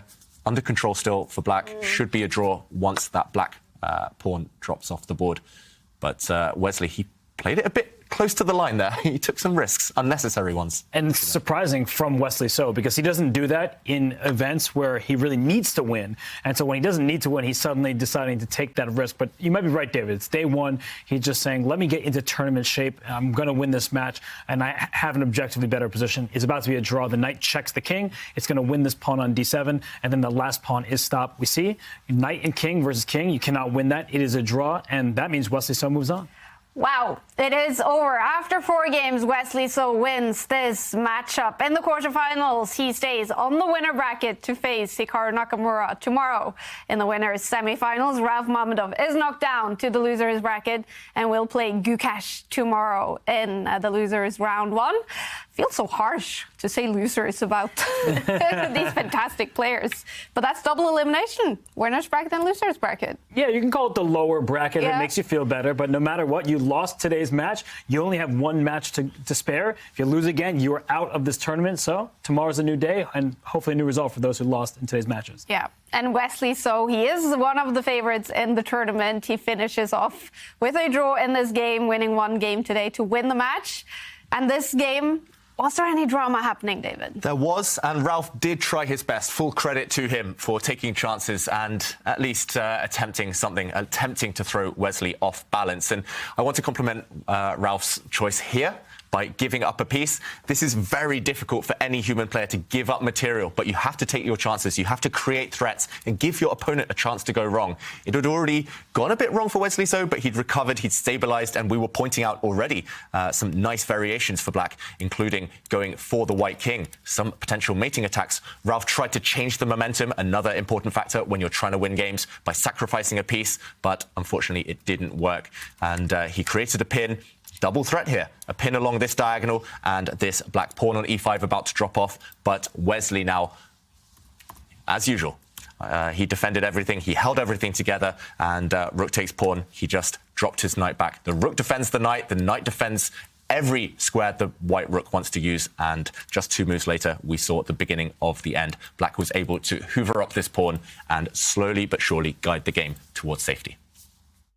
Here we go. Queen. But Wow. Robert, what a move. What a move. I love it. Wow, what a move by Ralph Mamedov. He's going for it on the other flank as well. This could be potentially very strong and a bit of a shock to Wesley. Ralph is maybe out of desperation sacrificed a piece. This surely can't work. Wow, all the games, day one in Champions Chess Tour 2023 have finished. How will you sum it up, Tanya? I mean, for me, the star of the day was definitely Arjun defeating Alireza in those 3 games. And we saw so much drama and dominating play for the 3 matches. Ralph was the big surprise. He really had an upper hand, and I think that was slightly heartbreaking for him. And then, of course, Wesley doing Wesley things, keeping everything under control. It was truly a day filled with fighting chess and drama. Yeah, what will be the reactions in India to Arjun Erigaisi's huge performance today? Everyone's going to be super excited. He also plays Magnus tomorrow, and that is something we all really look forward to. Arjun's had tough results against him, but over time, he sort of realized that he needs to stop fearing Magnus so much, and he has had better performances ever since then. So a big match coming up. I think tonight is about celebrating for India, seeing Arjun go through, and of course, Gukesh gets another second chance in the losers bracket. Yep, that's the great thing about double elimination. Everyone gets a second chance. Let's take a look at the results from the quarterfinals today. Magnus Carlsen, a dominant win against Sarana, winning 2 games. Were you impressed with Magnus today, Robert? It was flawless. Yeah. It felt like Magnus was at Sarana's throat from the beginning. He never gave him a chance, so impressive display from the world champion. And then Hikaru-Nakamura also winning 2 games against Gukesh.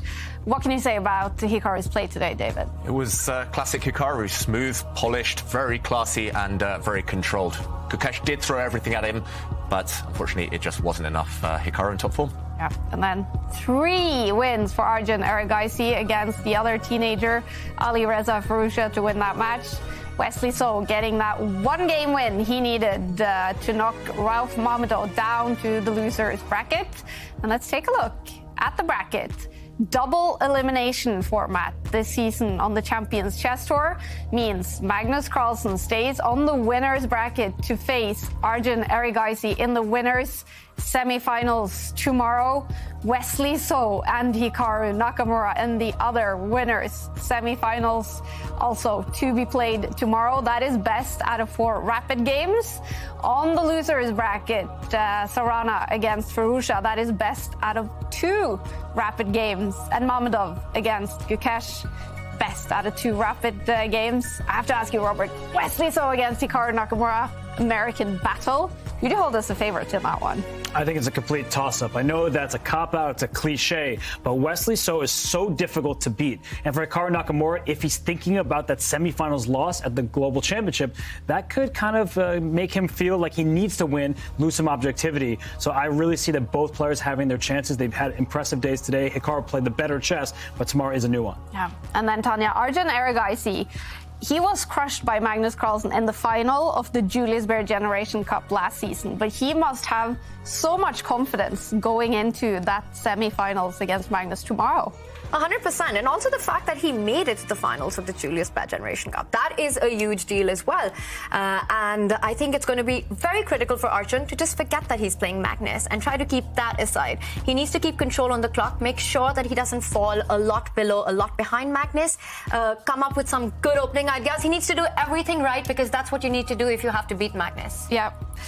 That is one of the winners semifinals tomorrow, the other one. Wesley So against Hikaru-Nakamura. And we're joined by Wesley. Congratulations on winning your first match of the season, Wesley.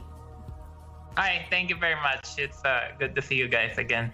Very good to see you two sitting at home in Minnesota. I can see Wesley. What has today been like? Sorry? What has today been like in your match against Ralph Mamedov? Oh, it's been pretty tough. I think Ralph came to the match very well prepared, especially in the opening. I didn't get anything in game 1, but I almost managed to swindle him. And game 2, he surprised me in the opening, but I replied pretty solidly. And game 3 was clearly the turning point because I prepared this line in the King's Indian, but he didn't know what to do. But I blundered the pawn on b2, and after that, I guess Black had the initiative. But I was able to outplay him in the endgame. So that was nice, and game 4 was pretty safe, I guess. How do you feel about going into matches being a big favorite like you were today, Wesley? Are you comfortable being named a big favorite? Well, I don't think I was a big favorite. I think maybe I'm the favorite, but in a 4-game match, anything can happen. And Rauf played really well. So, I mean, it's nice to play a good match today and be able to push it through.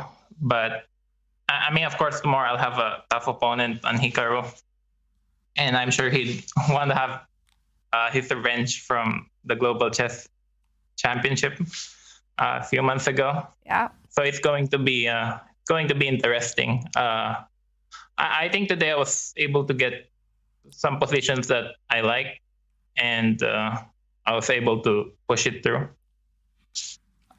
And Wesley, well done on today's match, of course. It's great to see you back on the tour. What are your goals for this season, and what do you think of the new format? Thank you. Yeah, I think I knew already what my goals for this season is, because in Waikante we had that thing. But that's true. Yeah, you remember my goals, huh? Wait, but it's nice. I mean, it seems that there's new rules and new format within every year. But I like the time control with the 3-second increment, and I like match formats, even though I would prefer it to be 6 games or 8 games. But it's all good. At the same time, there are far less events this year than last year, with only 6. So it's going to be interesting. I hope to do well tomorrow, because I was watching the play-in the other day, and it's so difficult to qualify in the top 6. So I hope to do well, and if I don't qualify, then just do the play-in. But it's going to be interesting with lots of new players and lots of grandmasters this year, and it's certainly tougher than last year. Yeah, I remember. But on that hand, I'm very pleased also to be seeded for the first event and playing the same event as Magnus. I remember one of your goals, Wesley, was to win one of these Champions Chess Tour events this season. What chances do you give yourself in this one, with both Magnus in here, Hikaru that you will face tomorrow? Yeah, I was hoping that one of them would fall early, but it didn't happen. But no, I just want to play good chess. I mean, I'm still trying to focus on classical chess this year, but I like playing this online events. I like this format. I'm not the best player in Blitz. There are many other better players than me, but with 15+3, I think I can compete. And Wesley, congratulations so much on today's win. It was amazing to see you fight that difficult 3rd game and do your thing in the 4th one. So firstly, congratulations. And I want to just look ahead to tomorrow and ask you a little more about that, because it's such a big match for us. It's sort of like the 2 big heavyweights playing against each other. You're facing Hikaru tomorrow. What do you think you have to do well to get by tomorrow's match? And is there something that you're worried about what Hikaru brings to the board that you need to watch out for? Well, first of all, I have to understand the format. So tomorrow is just a 4-game match? Yes. Okay, just a 4-game match. Winner is semi-final, and it's best out of 4 rapid games, just like today. Okay, so it's nice. Yeah, I mean, Hikaru's been doing very well online, winning Speed Chess Championship and all those Title Tuesdays. So, I think I have to be at my very best to compete against him. Even the match in Toronto could have gone really either way. So, Hikaru plays online every day, basically, and he's got one of the highest ratings in chess.com. I think I need to get, good positions out the opening, positions that I enjoy playing, and try not to blunder anything, and try to keep up on the clock. Today, my time management was not the best.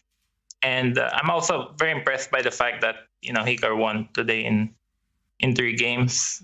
And so I'm going to be checking that. And hopefully